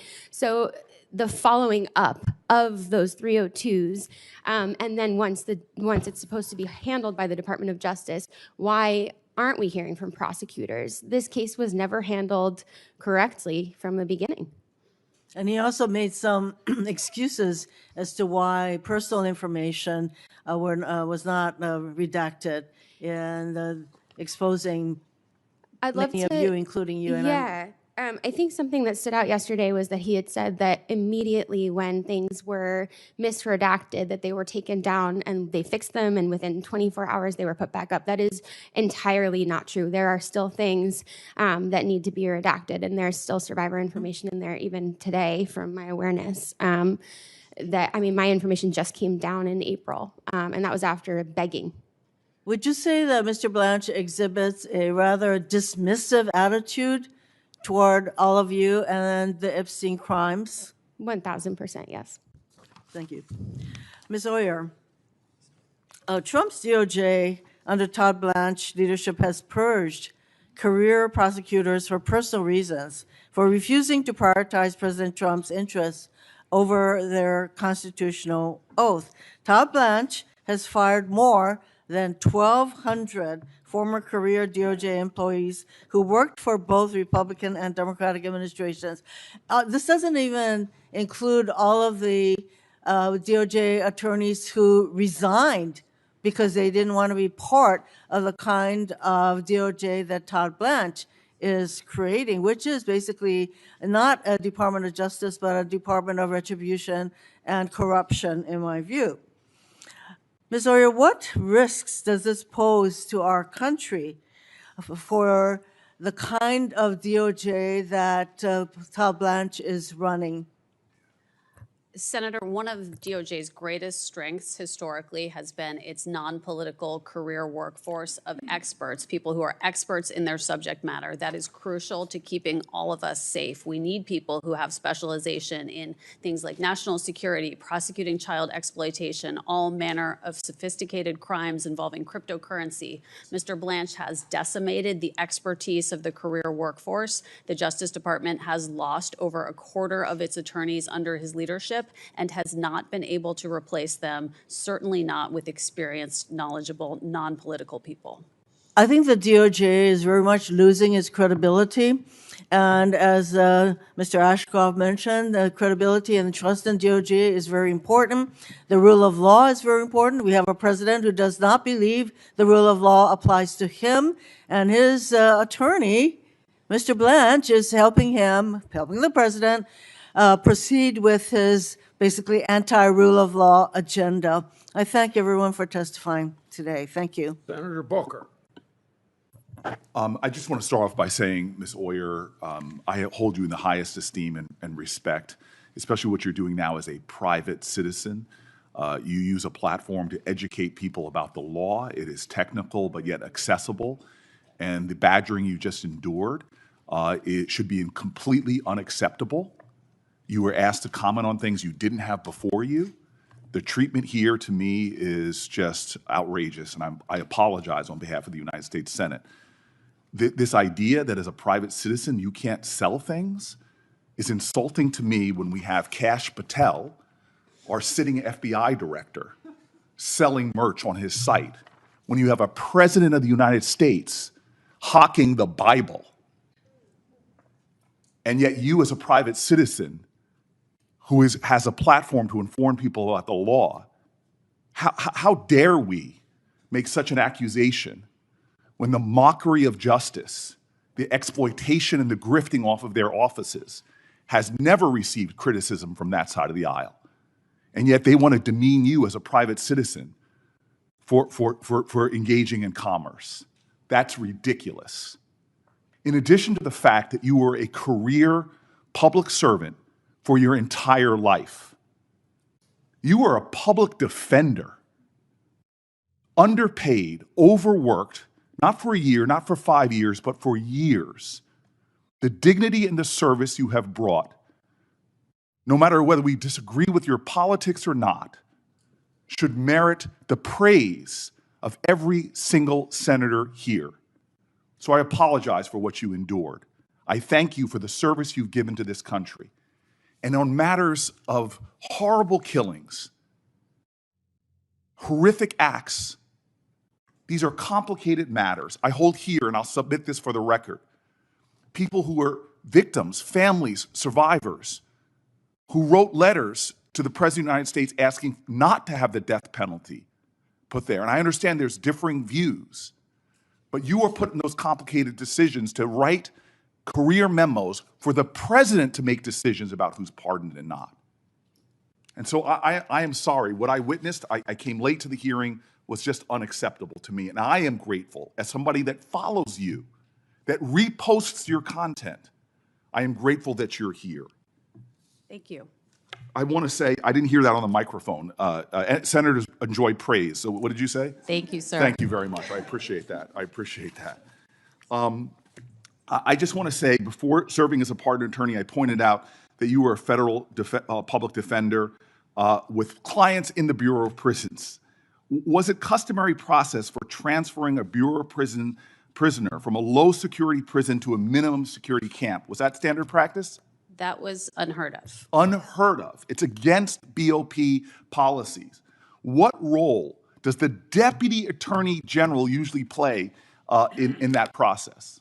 Usually the Deputy Attorney General would have no role in designating or transferring inmates. No role whatsoever, yet the Todd Blanche went directly and met with him. Are you aware of any person serving time for child sex trafficking like Ghislaine Maxwell being transferred from a low security prison facility to a minimum security camp? I have never heard of that. It would be an egregious violation of the Department of Justice's own rules. Ms. Banksky, how do you feel knowing that the Deputy Attorney, Todd Blanche, went to meet with her for 2 days and then gave her a cushy transfer while he would not meet with you, and then lied to this committee yesterday saying he was barred by the law, which a first-year law student can know the difference of. How did that make you feel? It's devastating for survivors, and I'd like to add to that that Annie Farmer, a victim and survivor who testified in Ghislaine Maxwell's hearing, actually wrote a letter to Todd Blanche immediately after that and requested a meeting with him regarding the move and the transfer, and she's never heard anything back at all. It is insulting to heap upon survivors the indignities that he has by not even meeting with you, yet he transferred a sex offender to a cushy camp against BOP policies. It sounds like she got a sweetheart deal while he released your personal information, your address, phone numbers, images, and yet he seems to be favoring the victimizer and not the survivors. I'm out of time, and it's honorable to see Mr. Ashcroft here, sir. I know you. I know your record. We may have disagreed on policies, but I also know you would never, when you were reviewing a merger, you would never go out to dinner with the parties of that merger. It would be unacceptable for a person that is supervising a matter to attend a social event with those people before your lawyers. It's about ethics. It's about the appearance of impropriety. It's about following the law. This nominee has not followed the ethics laws, has not followed the urgencies for avoiding the appearance of improprieties, has broken a bipartisan law passed by Congress, has demeaned and degraded survivors of sexual violence, and has shielded the president by some kind of deal we know nothing about that allowed her now to be transferred to some cushy camp that has never been done before with sex offenders. This man should not be in this office. I cannot believe we're going through this farce when his record alone should make him disqualified, not to be the Attorney General, but for even being employed by the federal government. Thank you. Senator Welch. Thank you very much. First of all, Ms. Boss, thank you so much. And I fully support your advocacy that the Department of Justice have as a priority focusing on victims.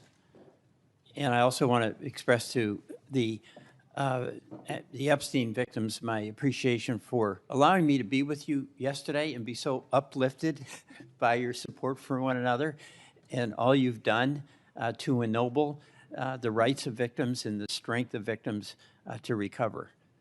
Thank you very much. Mr. Ashcroft, I wanted to first of all say we seem to have a problem in Missouri with attorney generals not being able to keep their job. They all end up in the U.S. Senate. You started quite a trend with Mr. Hawley and Mr. Schmidt. Well, in all deference, it should be remembered that a very important member of the Senate named Jack Danforth That's right. had previously served as Attorney General of Missouri. So myself excluded, I have been privileged to be in a line of individuals that I believe have rendered very significant and valuable service to this nation. Well, I think you, thank you, and I agree with that. And I think, first of all, I want to express to you how much I've admired your career.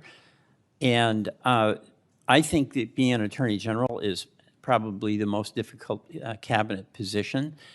And one of the things that's required is that you give advice to the President, and it may be advice he doesn't want to hear. And, you know, I remember March of 2004 when you were recovering from an illness and Mr. Comey was the acting Attorney General.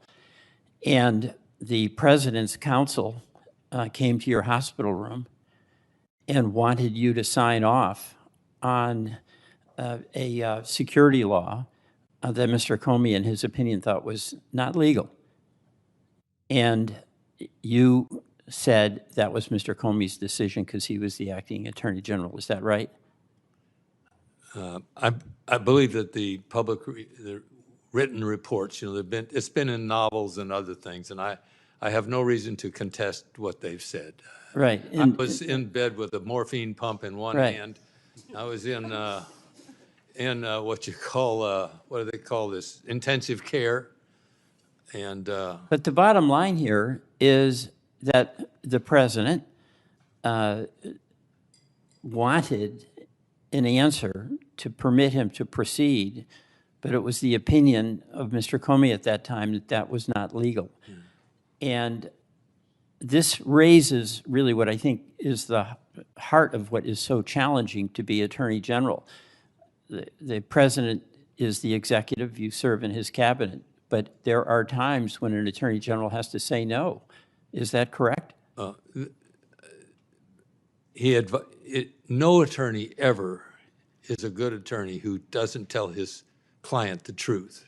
Right. And it's important that the client trusts the attorney. And I so appreciate can accept that. And so I believe that the Attorney General is sworn to the Constitution of the United States. And not to an individual.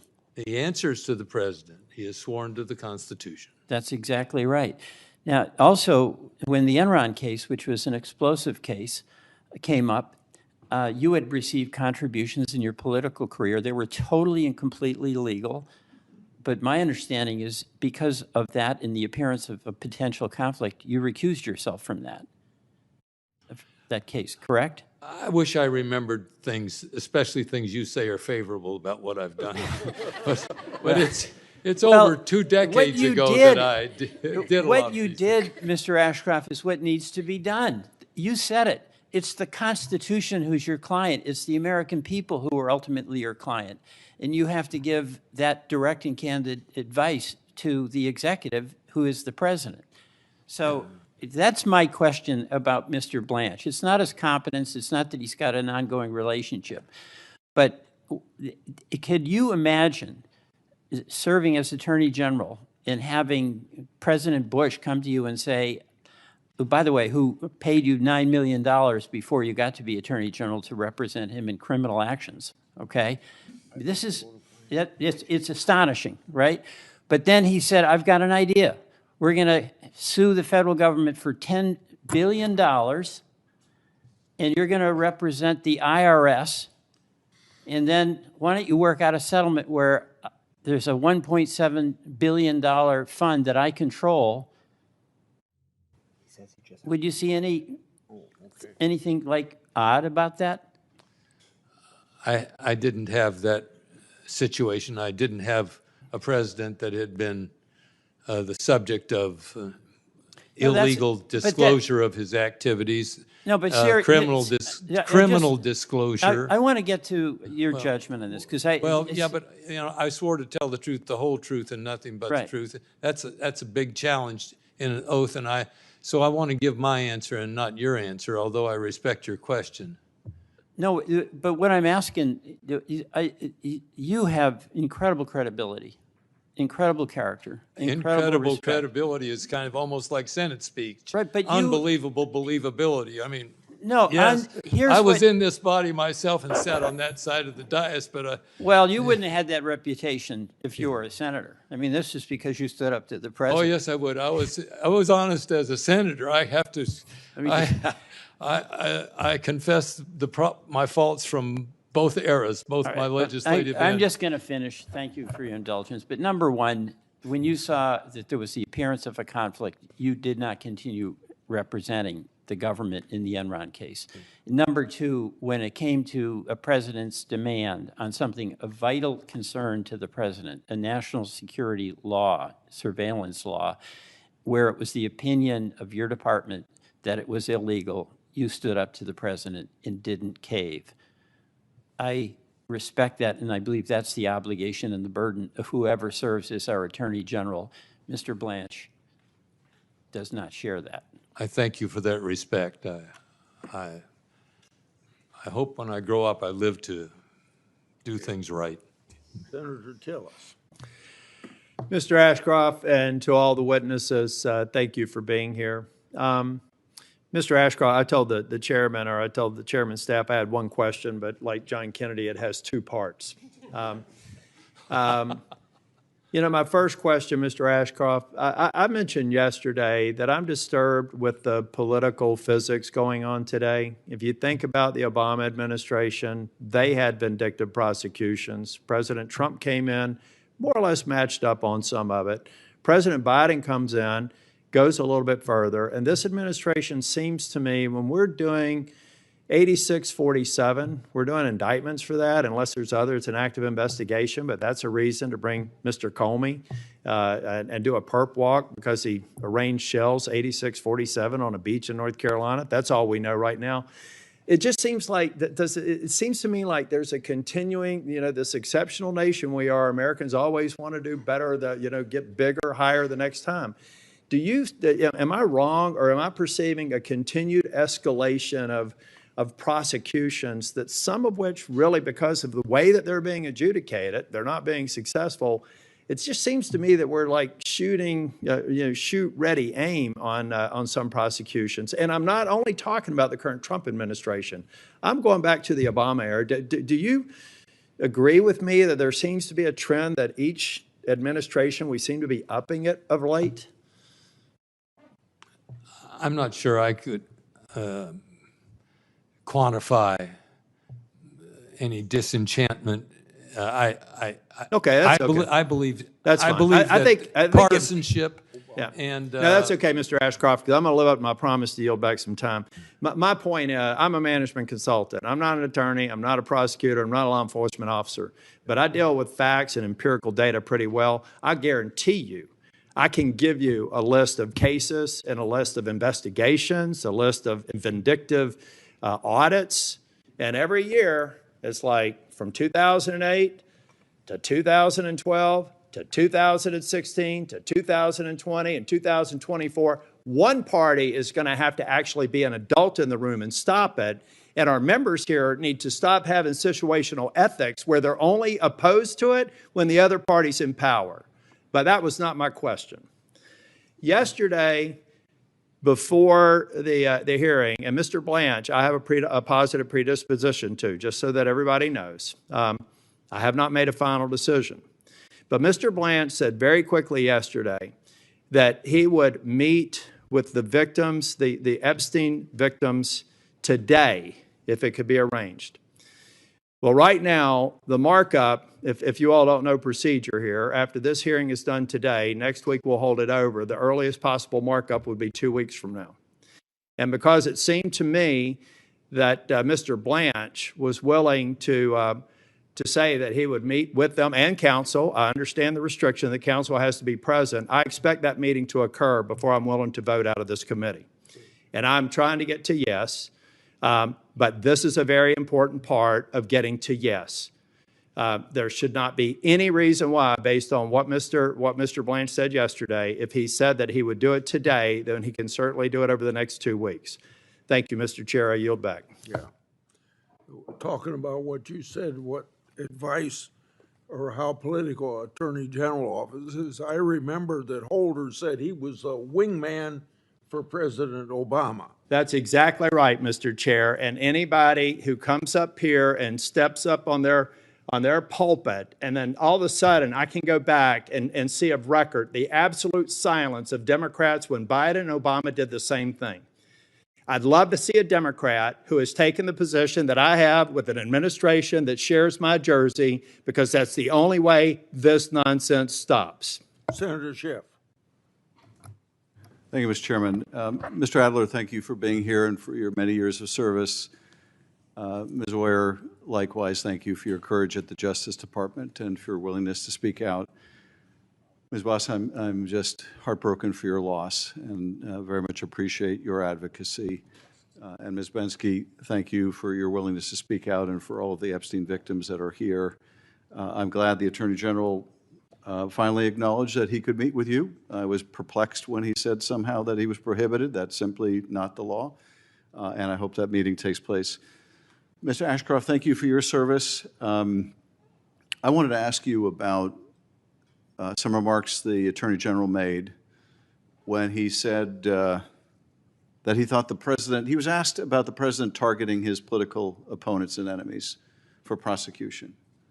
And I don't subscribe to the what I think is a false equivalence. We've never seen a president behave this way, where he openly and privately calls on the Attorney General to prosecute his enemies. And I want to ask you about that, Mr. Ashcroft, because Mr. Blanche has said that he believes the president has both the right and the duty to use the Justice Department to go after his enemies. Do you subscribe to that view?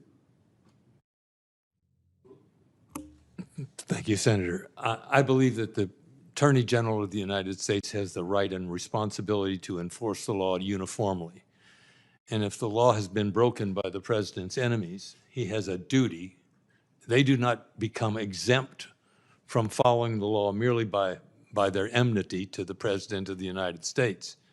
As a matter of fact, the people who break the law are in enmity with the people of the United States, whose expression of what is the law has been developed in this body, in the Congress of the United States. So we used to call people who break the law public enemies. Well, Mr. Attorney, And so my view is that whether a person has been a political supporter or not of the President of the United States is not the determining factor regarding prosecution. It's whether a person has violated the law, and in enforcing the law, the Attorney General is carrying out the will expressed in the Congress. Mr. Attorney General, you realize, having sat here, my time is very limited. That really isn't my question. My question is, do you think it is appropriate for the President to call on the Attorney General to prosecute one of his enemies, and acting on that, request the President for the Attorney General to do so? The President of the United States is the executive branch of the United States whose charge it is to enforce the laws of the United States. So when the President of the United States asks that the laws be enforced, I don't see that as consistent with his duties or responsibilities. If the laws were to be enforced differentially, and which one of the things that scares me about as many laws as we have, someone said, in order to run a police state, you only have to have one policeman, but if you have enough laws, you can go find something wrong with anybody you want. Mr. Ashcroft, So the President, I believe, his job is to have an administration which calls for the enforcement of the laws of the United States without regard to the political preferences of the people who are perpetrators or accused individuals in the system. I'm not sure that I understand your answer, except you seem to accept the premise that it is okay now for a president to call the Attorney General and ask him to prosecute his enemies. You don't seem to have a problem with that. If you do have a problem with that, please say so. I believe the president needs to be an advocate of strong law enforcement. Okay, that is, and Mr. that Ashcroft, includes with enemies of his. With respect, Mr. Attorney General. If an enemy of the president goes out and conducts a violent crime, it's nothing wrong with the president calling the Attorney General and saying, I hope you do something about this violent crime. And if the president's enemy takes a photo of seashells, you think it's appropriate to prosecute them? If senators make a video stating the plain law and Constitution that you can disobey an illegal order, you think it's okay for the president or others to call on them to be prosecuted? I don't think so. I don't think so. And I don't think you would have done that as Attorney General. I hope you wouldn't have. If you would have, you were not the Attorney General I thought you were. I don't think it's appropriate for this Attorney General or any other. And I don't remember seeing, notwithstanding the false equivalence I hear expressed so many times from my colleagues in this committee, I don't remember any Democratic president calling the Attorney General and saying, you need to prosecute him, and you need to prosecute her, and you need to prosecute them, and you need to go after this organization. We have never seen that before or anything like it. Anything like it. And generic statements, oh, they all do it, is simply not the case. And by making that argument, it just further erodes the wall of independence that I'm sure, Attorney General, you remember after Watergate, when because of the abuses of President Nixon, there was an effort to make the Justice Department independent from the White House, not completely independent in the sense that the president couldn't set general priorities. I want you to emphasize these cases and these cases, whether it's immigration cases or drug cases. That was always appropriate.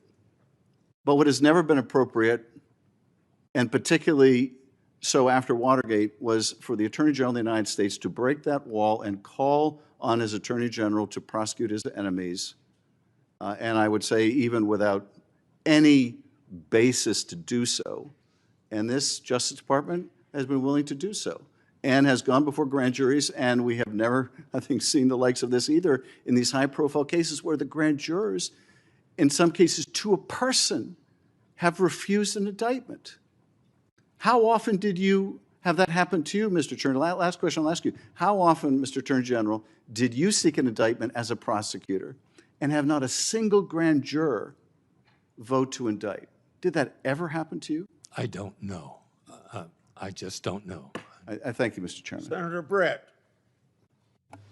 Thank you, Mr. Chairman. Appreciate all of you being here today, witnesses taking your time to be in front of us. Before I start, I want to say thank you to Attorney General Ashcroft for being here today and your service to our country, both as Attorney General and as a United States Senator. And also thank you for your kind words about Senator Graham. Really appreciate it. Mrs. Boss, thank you for sharing your story, reliving the worst day in your life, being willing to tell your story so that people hear it. Really appreciate it, and I'm so sorry for your loss. We're going to talk a little bit in a second about people needing to meet with survivors, which I completely agree with, and victims. Let me ask you a question. Do you think that when someone is killed at the hands of an illegal alien, that their representation in Congress, senator, congressman, should meet with that family? Absolutely. Of course. It's my understanding that there are many angel families that cannot get meetings with their senators. Have you heard that? Absolutely. It happens all the time. As a matter of fact, the lovely and kind words from Senator Durbin, I am his constituent. This is the first time I've ever spoken with him. I haven't spoken with him. He spoke to me. Well, I hope, and I'm sure that, I heard actually the ranking member yesterday talk about the need for the Attorney General to meet with victims, which I support. And I certainly am hopeful that he will, and others, will meet with you. Yes. So Sheridan Gorman and other names need to be said. And I think the accountability that we have in this room for other people, we should be able to have it for this body as well. So I certainly hope that you get your face-to-face meeting that you deserve. I would hope so. We've had several laws introduced, legislation introduced in this last session that have been completely ignored. And there hasn't been any way to really get in and talk to anybody, especially those who are opposed to those legislations for whatever reason. Well, thank you so much for elevating your voice.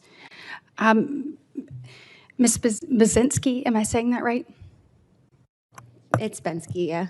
Okay, gosh, I'm gonna have to try. I am so sorry for everything that you've been through, and thank you for your courage, for being here today and being able to elevate your voice.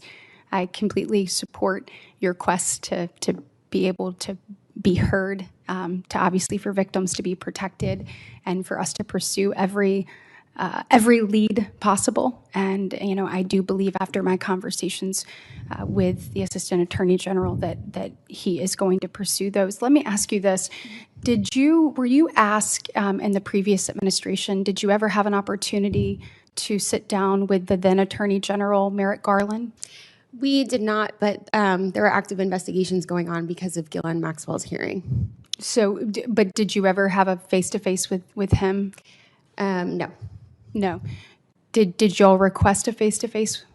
This was before a time that I was comfortable coming forward. It was just this last Yeah. September that a group of us felt like we had met each other. And a huge part of this has been finding the collective voice of a sisterhood and understanding that we weren't isolated in these experiences. Absolutely. And let me ask you this. Did you, was there ever, because I know that my colleague, Senator Blackburn, really wanted to make sure that you all had an opportunity to tell your story. Are you aware of any Senate hearings that were held under the previous administration that tried to I don't to personally bring have light that to this? information because, again, Yeah. I just came forward really in September. Well, thank you for coming forward. Thank you. Thank you so much. Mrs. Oyer, obviously, are you cutting people off right on time today? What? Are you cutting people off right on time today, or are people getting to go way over? I've been too liberal, but go ahead. Okay, all right, Go well, ahead just- and ask one more question. Just let me ask one more question, please, sir. I appreciate it.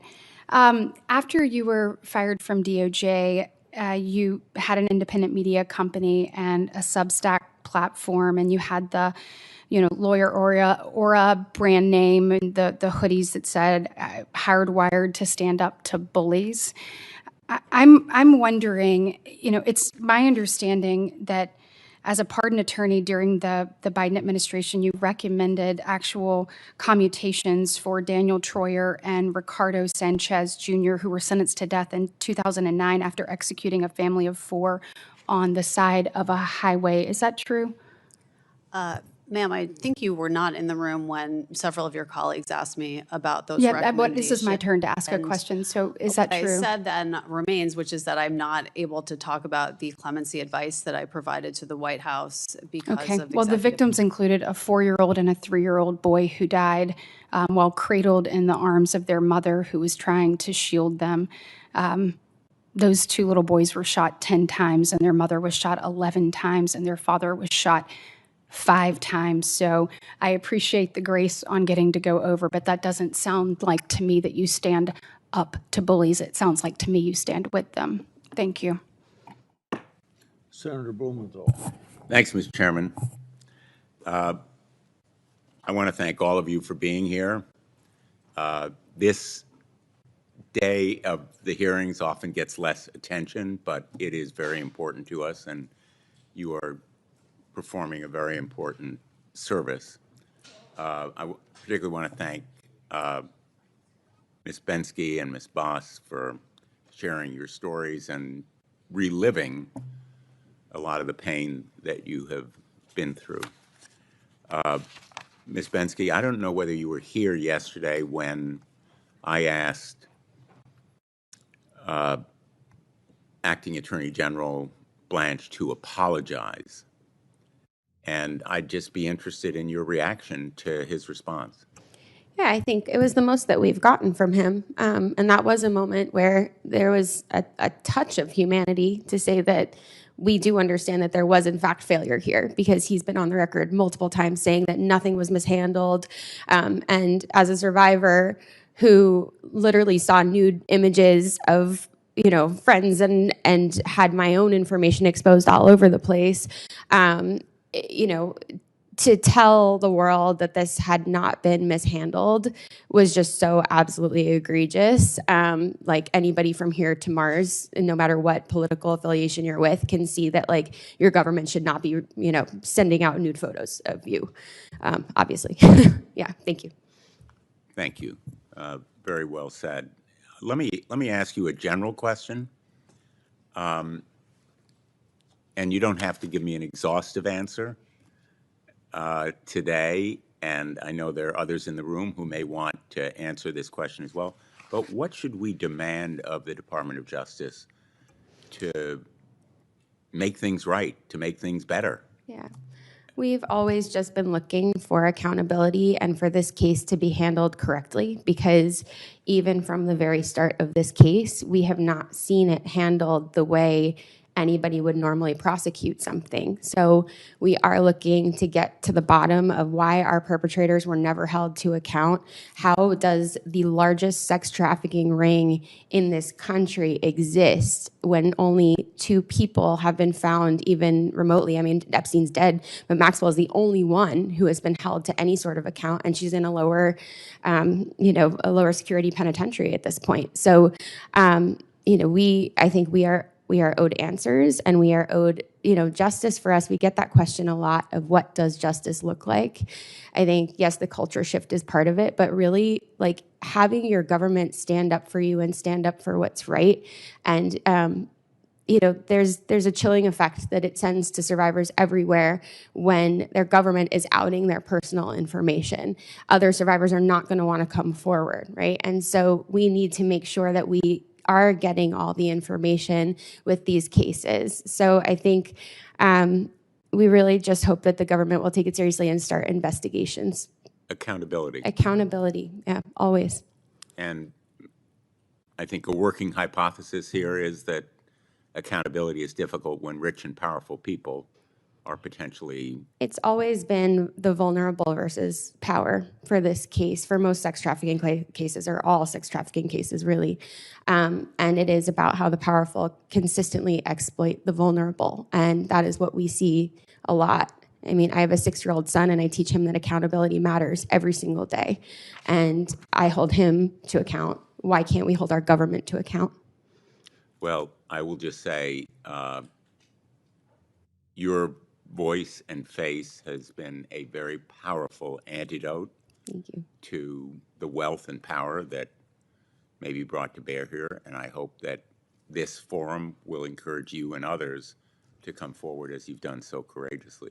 Thank you so much. Yeah, I do also want to mention that Virginia Giuffre has been monumental in all of this, and I think it would be unfair to not name her because her deposition holds the key to quite a few things. So if you started her deposition, you can start really investigating. Thank you. Ms. Oyer, I want to ask you about the pardon that I mentioned yesterday. I asked Todd Blanche about it.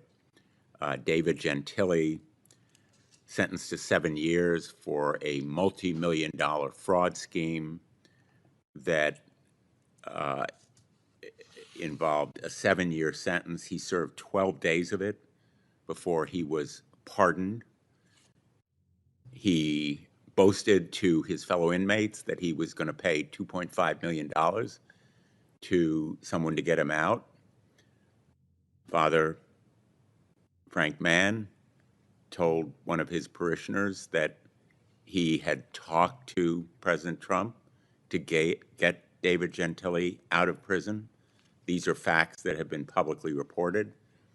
The investigation into the potential impropriety of this pardon was shut down, allegedly, by high officials in the Department of Justice, talking to the U.S. Attorney in the Southern District of New York, Joe Nocella.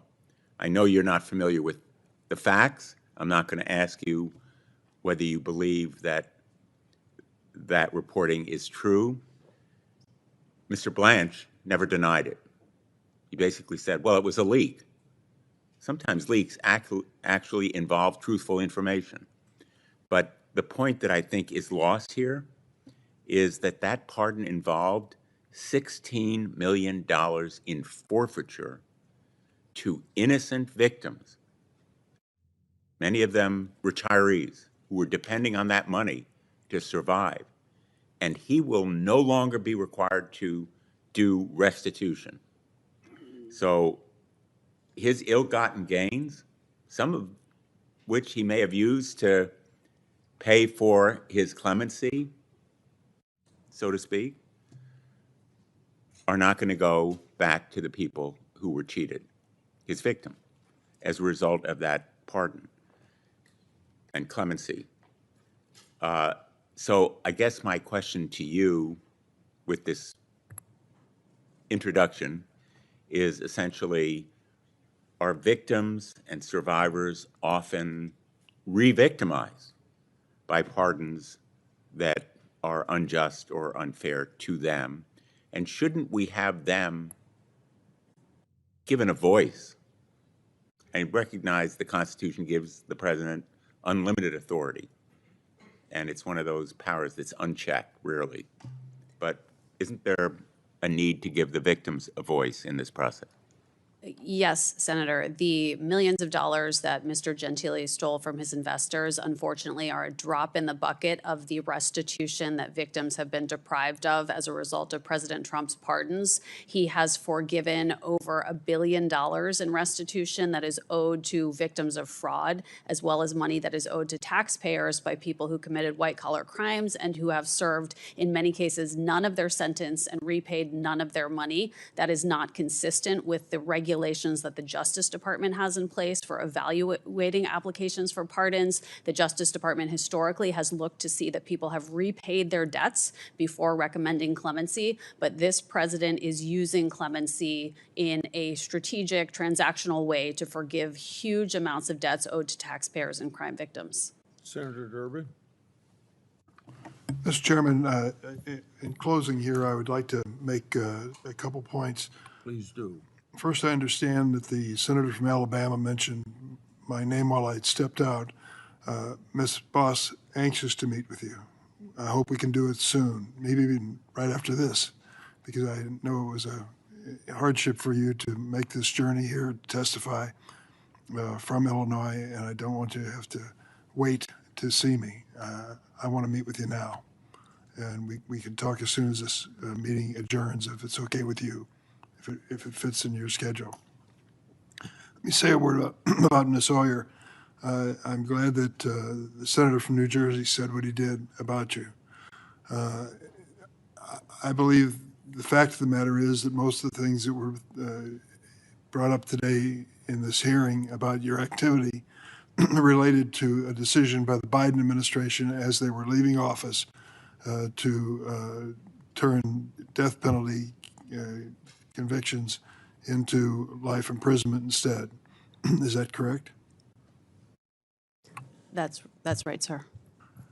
That reflects, I'll say this, you don't have to comment on this.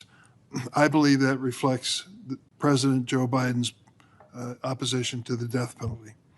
I share that opposition. There are people in the audience who agree with me and some who vehemently disagree with me. But America is divided on this issue. I didn't have this position my entire political career, but toward the end of it, I've come to the conclusion, as Justice Blackmun did at the end of his conclusion of serving on the Supreme Court, that he no longer wants to tinker with the machinery of death.